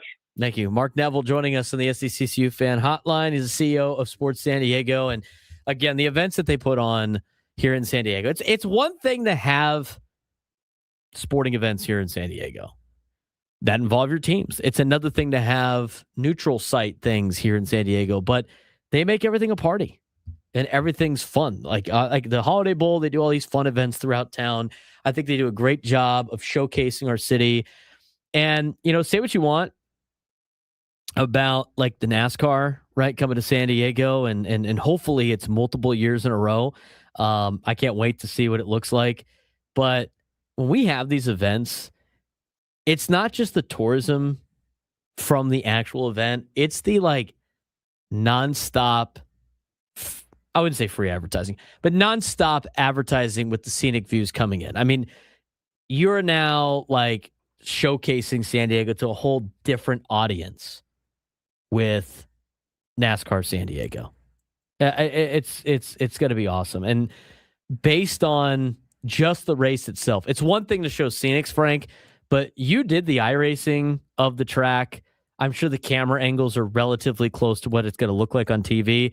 You get some great scenics of downtown San Diego and Coronado as they race the race. Oh yeah, the B-roll is going to be absolutely insane for Amazon Prime. Again, the race will be on Amazon Prime next week, so you'll need to be on Prime Video. As someone just got sent off for South Africa. I'm not sure where. I kind of just caught a glance of it. There might be a penalty kick coming from Mexico here. Less than 5 minutes into the second half. But yeah, there are going to be a couple of very, very good places where you're going to see downtown San Diego in the background of the shots, and it's going to be just a beautiful, beautiful day. And that might be just outside the box. Anyway, sorry, watching the World Cup dealer. Anyway, so it should be a fun event. I'm looking forward to it. I'm excited to get out there, see the track. I'm excited to, bring your earplugs. Yes, definitely bring ear protection, especially for young kids, because it is going to be loud. These cars are loud when they're up to song, when they're going full speed. They're even louder in the lower gears, which they're going to be a lot. So if you're in an acceleration zone out of a slow corner, especially, definitely grab some ear protection because they are going to be incredibly loud. The other thing that's going to be cool is you're going to start seeing all their trailers rolling through here. Yes. You're going to see all those trailers up on the Coronado Bridge. Going across the Coronado Bridge. I'm sure Yep. they'll all take pictures of it too, but you're going to see all these. You're going to see them coming in maybe on Interstate 8. Where are they racing this weekend? They're at Pocono this week. So they'll definitely come in from the 8 because it's every week they're to the race, back home to the shop in Charlotte, and then back. So they don't travel 3 or 4 cars with them and just go from place to place. So they'll go from Pocono to Charlotte, back here, and then out here, and then back to Charlotte. Yeah, should be a fun time. Looking forward to it. When we come back, Team USA plays tomorrow in the World Cup. We'll get to a preview of their particular pools. We continue to preview the World Cup. First game of the World Cup is going on right now. Mexico is up 1-0 in the 52nd minute. And it looks like South Africa is playing with 10 players after a red card. So we'll see how that goes. As we'll give you updates on that. We'll also continue to talk Padres baseball. A couple of segments left here on the Braden Surprenant Show, setting us number Sports Station 97 through the Fan.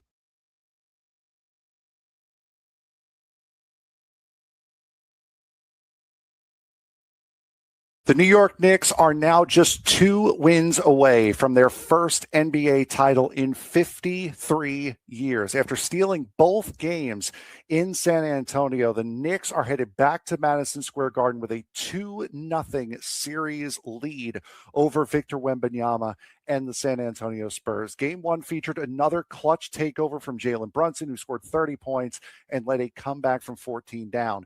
Then in Game 2, the Spurs erased a 14-point fourth quarter deficit and actually took the lead with less than a minute to go, but Brunson answered again. A late Spurs turnover set up the game-winning free throw, and Wembanyama's final jumper missed as New York escaped 105-104. The Knicks have now won 13 straight playoff games at the time of recording and are now 2 victories away from ending their championship drought that dates all the way back to 1973. Can Wembanyama save the Spurs season, or are we witnessing the return of basketball glory in New York City?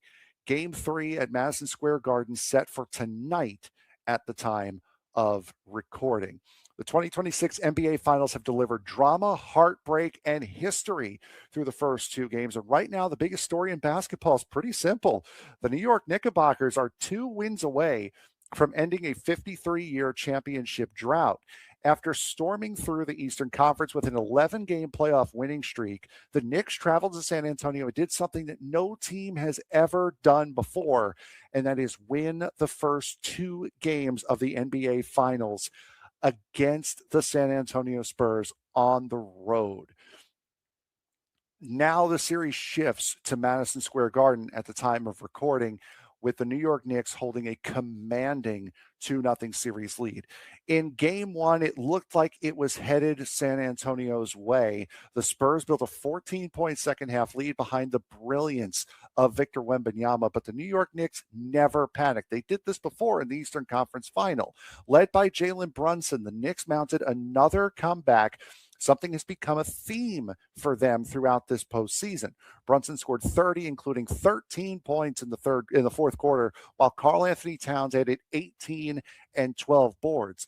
The Knicks closed the game on an 11-0 run and escaped with a 105-95 victory, taking home court advantage and extending their playoff winning streak to 12 games.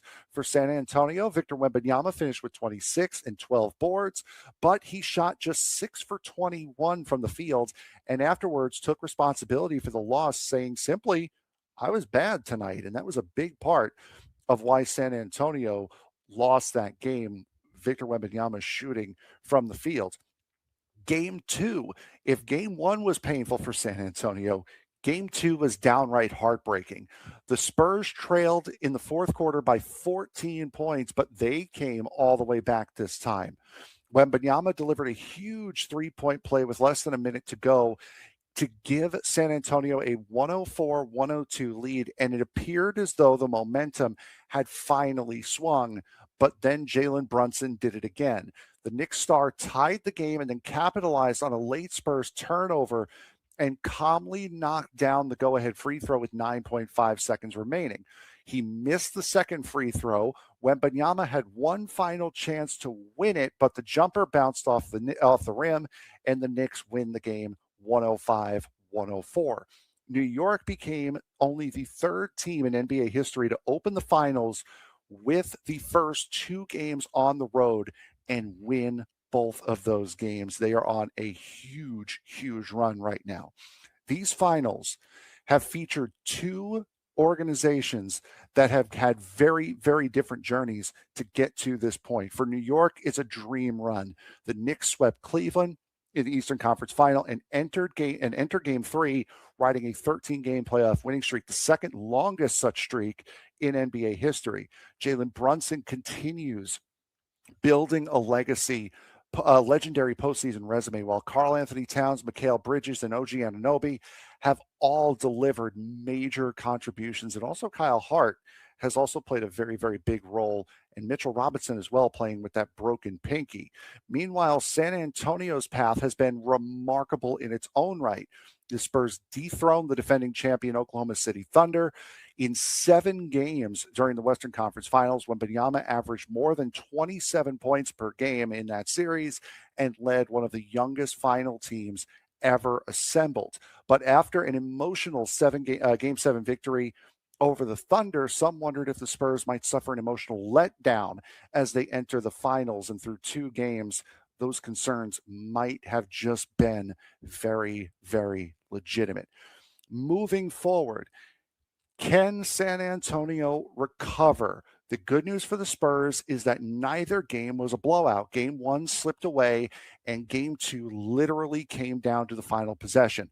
The bad news, the Knicks have been the better team in winning time throughout the playoffs. Brunson continues to own clutch moments, and New York's defense can repeatedly come up with key stops when it matters most. For San Antonio, Victor Wembanyama must be more efficient, and for players like De'Aaron Fox and Stephon Castle and Dylan Harper, they need to provide more consistent support if they want to climb back into this series. So Game 3 is going to be tonight at Madison Square Garden as of recording. The Knicks are 2 wins away from their first NBA championship since 1973, and the Spurs are trying to prevent a young dynasty from falling short at the final hurdle. One thing is for sure, the next update that we have for you next week, we will know who is the 2025-26 NBA Finals champion. But if you could take me down to some sports trivia this month, you'd be qualified for a chance to win our grand prize, a 2-night stay at Town and Country Resort, and a $250 food and beverage credit. Work on your resting vacation phase this summer at Town and Country Resort. 3 pools and a 4-story water slide named Twister make Town and Country a family favorite. Rates start at $199 per night exclusively for fan listeners. Visit townandcountry.com/thefan to book now.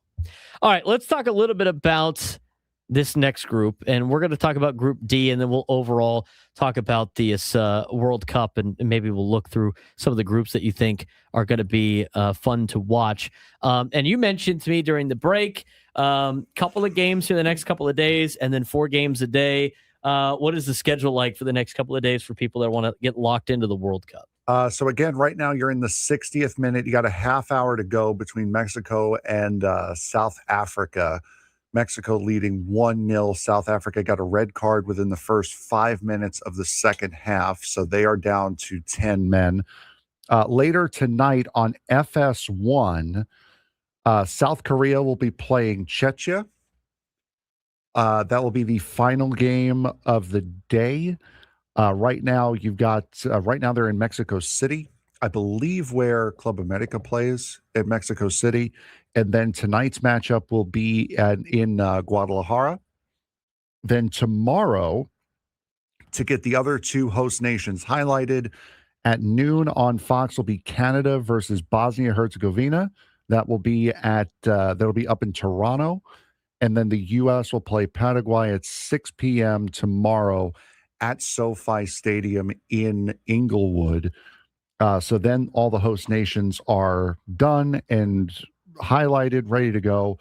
And then after that, it'll be 4 games a day, starting with Qatar and Switzerland on Saturday. And it looks like all the times are pretty much set 3 hours apart. So you'll get hour pregame, 2-hour match, hour pregame, 2-hour match. So all day long, they'll be looking like it's split between Fox and FS1 on television.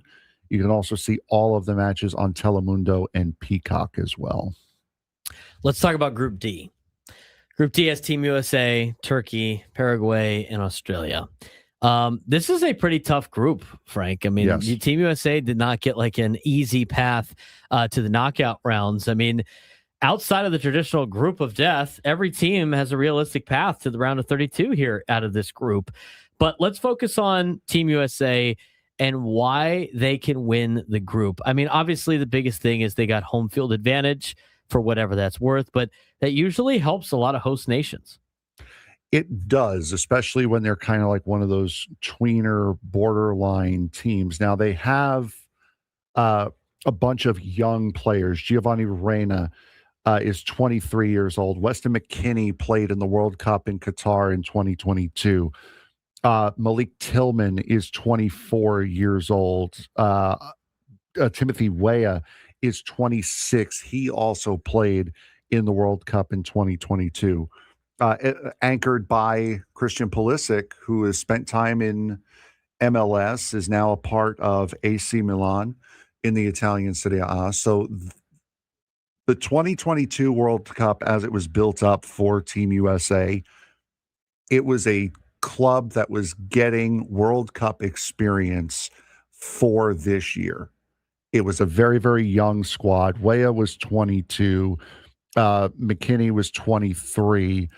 I don't believe Giovanni Reyna may have been on that squad at 19, and I'm pretty sure Tillman was not a starter, but he's expected to be this year. So last year, they had last World Cup, they really had no expectations on them or on themselves. They were trying to get right and get experience for this year. They've been a little bit iffy lately. You just lost to Germany 2-1, beat Senegal 3-2, lost 2-0 to Portugal, and lost 5-2 to Belgium here recently. So they're not coming in with the greatest run of momentum, but they are the odds-on favorite to win this group. This is the deepest American squad we've probably seen in a long time. You mentioned a lot of those, players that have already gotten some opportunity. Of course, Christian Pulisic kind of leads the way. And Pulisic's only 27. Right. Now, with that being said, one of the concerns is there is a little bit more pressure, I would imagine, on Team USA playing in the United States and having now a little bit more of expectations for this Team USA team, as they're higher than any other American team since probably 2002. But they're going to be taking on Turkey and Paraguay and Australia here in this pool. And for these countries, who's the biggest threat to Team USA in this pool? Paraguay is a very, very good squad. Usually a lot of those Central American squads, Costa Rica is another one that's usually very, very difficult for the U.S. to handle in the CONCACAF region. But Paraguay is also a very, very a thorny team for the United States. So it's a great time for the United States to get Paraguay, get them out of the way, play them early in this, and then do the best you can against Australia, which you should beat, and Turkey, who who's more or less going to give you a challenge. It's kind of like Group A with Mexico. U.S. is expected to win. Paraguay is expected to go second, but Turkey might have something to say about that. Yeah, they have a pretty high ceiling in this group. I mean, their concern is, can they consistently create chances against organized defensive teams? We'll see if they're able to do that. I think a big key match for the Team USA is they can't fall and have one against Turkey. That needs to be a win for Team USA in this pool, and they start tomorrow against Paraguay. That game will be at 3:00? 6 p.m. on Fox. Oh, 6 p.m. Pacific time? Yes. Okay. Yeah. Well, 6 p.m. here on the West Coast. So in Los Angeles, we'll see how Team USA does. But let's see if they can make it to at least make it to the knockout stage. That would be ideal. I mean, they should be able to, but that doesn't mean anything in the past, right? When it comes to U.S. soccer. Hey, USA made the semifinals in the very first World Cup. So they've done it before. It was a long time ago, but they've done it before. We'll see how they do coming up tomorrow. And then, of course, we'll keep you updated on the World Cup throughout these next month or so, each and every day on the show. We'll kind of give you updates as play goes on. Mexico currently, again, leading. South Africa 1-0.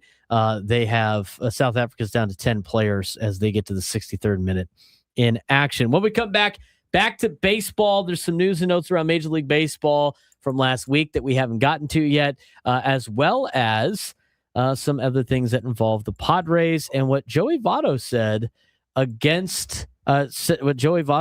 about Manny Machado and what he has seen out of his swing. Plus, we got an update in the score. We'll get to that when we get back on the Braden Surprenant Show, San Diego Sports Station 97 through the Fan.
Broadcasting live at the Bill House Studios, we know how. He's Frank Marchese. I'm Braden Surprenant. It's the Braden Surprenant Show, standing with someone Sports Station 97.3. The Fan. Still a lot to get to here before the end of the show as we lead you up to Gwynn and Chris. And I was going to say the Eco Water SoCal Padres pregame show, but it's not because Padres have the day off today. I will actually be hosting the Eco Water SoCal Padres pregame show Friday, Saturday, and Sunday. I also have the Jamul Casino Resort Padres postgame show those 3 days as well. So it should be a fun time this weekend for Padres and Orioles. We'll be back tomorrow to talk a little bit more about Padres and Orioles. But we do want to get to this particular subject when it comes to, and we didn't get to it. You know what? I mean, maybe we'll dive a little bit deeper into it tomorrow, coming off an off day. But like, we have Jeff Passan wrote an article about salary caps and whether or not it fits for Major League Baseball. And, you know, he compares Major League Baseball, or should I say, you know, salary cap and all the other leagues. It's an interesting article he wrote last week that we haven't talked about yet. Obviously, that's the biggest center point when it comes to these labor negotiations. So we might address that a little bit more tomorrow. I do want to get to, though, you know, Manny Machado. And I know this has been a exhausted talking point for the last couple of weeks. I like the way he's hit the ball the last couple of days. I still think he has put together some at-bats that haven't been that spectacular in terms of like decisions on pitches. But at the end of our interview with Bob Scanlan, Frank, I mean, he kind of alluded to everything that's going on, quote, in the heat of the battle, and how easy it is for guys to steer away from what the scouted approach needs to be. And honestly, like after hearing that from Bob Scanlan, I'm not like that surprised that a lot of players on this Padres offense haven't gotten off to really good starts. Yeah, we've seen that over the last couple of years as well. Some guys that just have not gotten off to good starts and being able to hit the ball as they need to.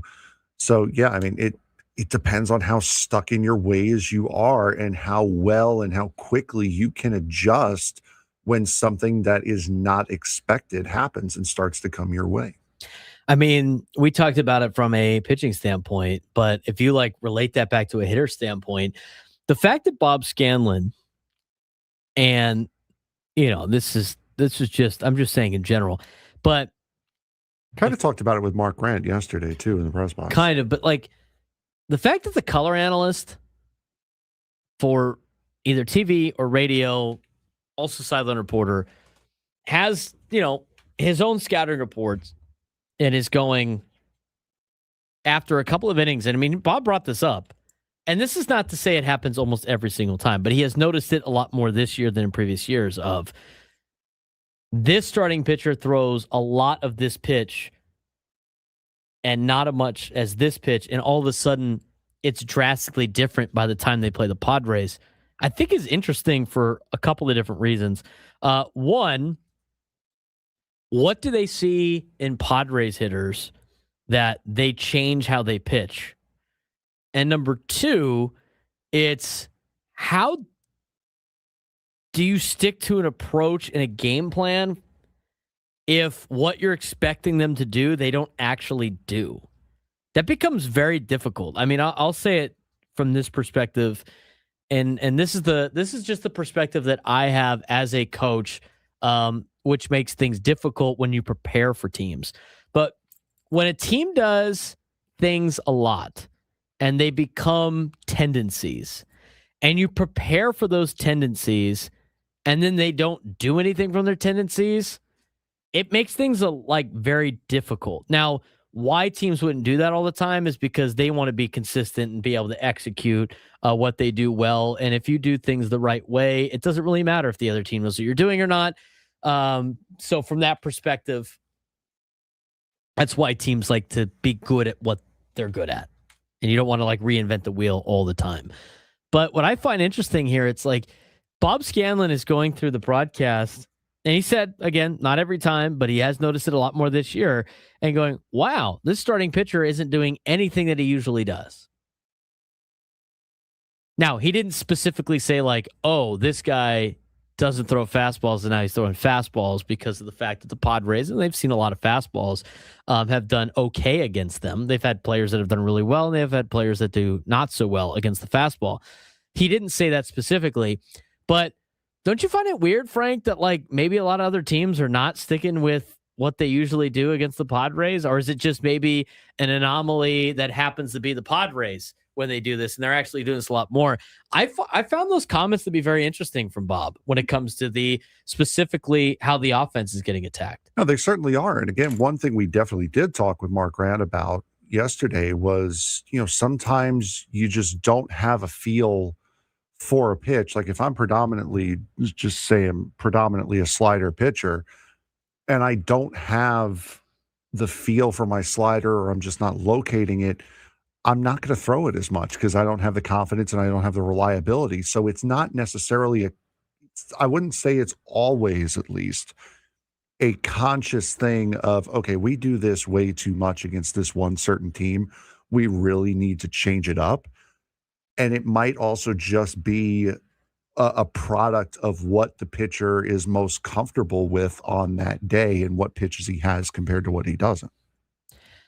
I think that probably plays in a little bit of a factor, but I do find it interesting that he's noticing it a lot more than previous years. Because in previous years, they'd be like, oh, well, maybe he's not having it, but it seems like it's happening more and more. But I will say this adds on. This is why you can't sit back and be like, oh, this approach sucks. Well, I mean, you don't really necessarily know what the approach is. Again, we continue to say that.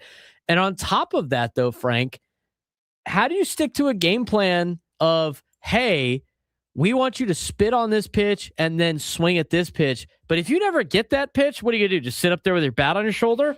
Like, you're going to have to change what you're doing up there. And I can see how that leads to some problems. And if that's happening a lot more times than it's not, I'm not saying they got to fix this. I don't know if you can fix it, but it could be a reason why the Padres might be getting off to slow starts in games and not scoring first in games. Hey, yeah. So my pitching coach said you were going to throw this pitch, or like had more of a tendency to throw this pitch in this count. So can you pitch to the scouting report, please, sir, right. Mr. Person, please? It's not going to happen. I mean, it's just, it changes. Scouting reports always change. And for something, I mean, could also change not just for that, but it can also change for guys that are trying to work on something or trying to like really say I develop a splitter. I'm going to try to start working that splitter in. Now, you don't have a scouting report on me throwing a splitter because I didn't, and I haven't thrown it all that much since spring training. So let me try to work in this I'm going to take this opportunity here in a pitcher-friendly ballpark to try to work in a splitter or try to work in something I'm working on. I think you're probably going to get that more out of the guys that are established. Yes. Than anything else? Because guys that are trying to make that, they're not going to be messing around. No, they're not going to mess around, no. I just find it interesting. Now, Scanlan's smart. He doesn't want to expose like what maybe he saw, and maybe it's the same pitch all the time that they decide to go to. I guess you could look at, I mean, here's the other thing too. It's like you could look at some of these scouting reports and then see where they jump off the page and kind of play around with that on Baseball Savant. Maybe I'll do that tonight. You got to take a deeper dive into that to see exactly. But I do find it interesting. The other thing too, and I will say this, and I don't think it's like a lack of advanced scouting, because I think the Padres, I mean, everybody's got advanced scouts, but there's a lot of times too. And now this is from, again, my perspective as a football coach. There's a lot of stuff that, like, I don't know how offenses scout defenses as much as defense. Like when I scout another team in terms of like getting prepared for another team, Frank, you figure out tendencies based on formations. There's not like a lot of changing that's getting done, especially at the high school level. They can't afford to just like install a brand new offense every single week, right? But the thing that you find interesting is like, how are defenses going to line up against our offense? And for some reason, a lot of the times it's like, oh, when you're working with your offense, you run the scout D and you go, okay, what are they going to do? What do they run? Oh, they run this. Okay. and then they line up in their offense, and then all of a sudden they start moving people around into weird spots, and you go like, what are you doing? And they're like, well, that's how they're going to line up against us. And it's just like, well, that doesn't make a lot of sense. There's like, you got 2 gaps open over here, and you don't have this covered. Like, no sensible D coordinator is going to do that. And then the game happens, and you're like, oh, well, son of a gun. They didn't do that. You mean they didn't leave 2 gaps open and they didn't blitz? Oh, it's amazing to me. I don't know why would they change that? So maybe a little bit of that's in play too of, yes, we know that they attack like this, but we think they're going to attack our hitters like this. I mean, maybe they are thinking about that too. So I think it's interesting what Bob Scanlan said about that, about him noticing that a couple of times this year, more so than not, the starting pitcher that the Padres have seen are throwing differently against the Padres than they had for the majority of their season. And I think that leads to, if you're prepared for what they do all the time and then they don't do it, it's kind of hard to put a game plan together. And then as a player, when you're struggling, you have to stick to that game plan. When do you adjust? When do you make that move? Maybe that could be a big reason why they haven't done so well in the first couple of innings. Yeah, absolutely. Could be, for sure. Is South Africa going to finish this game with enough players at this point? It's not looking good. Right as we went... Are we watching San Diego FC right now?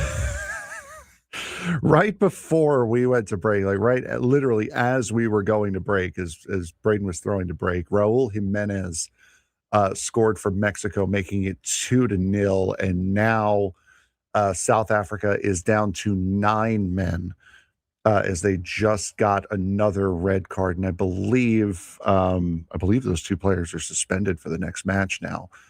So they are going to miss. There's 5 minutes left. We're going into the 87th minute before added time. So this match is well and truly over, as Mexico, by the way, they're showing it on television now, will play Thursday, the 18th against South Korea, and then the next Wednesday, the 24th, I think it said, against Czechia. So you have Mexico today, next Thursday, and the Wednesday following that. Are they all playing in Mexico City? That group, or they go all over the place? I believe so. Bless you. I think the knockouts are all over the place, but I think you're somewhat relegated to your main area if you're in a group. Of course, we got 2 teams here in San Diego that are hanging out, and as their base camp. So anyway, did you see Scotland? I don't think it was in their official account. Did you see Scotland put out the translations? The USA translation to Scottish of like, oh, don't say this word because the Americans are going to think it's this and it's not actually this. Or maybe you should say this. Or if an American says this, they're not actually insulting you. This just means this. There you go. I'll send it to you. Perfect. It was hilarious. I thought it was great. For Frank Marchese, I'm Braden Surprenant. This has been the Braden Surprenant Show. Gwen and Chris coming up next. San Diego Summer Sports Station, 97 through the Fan.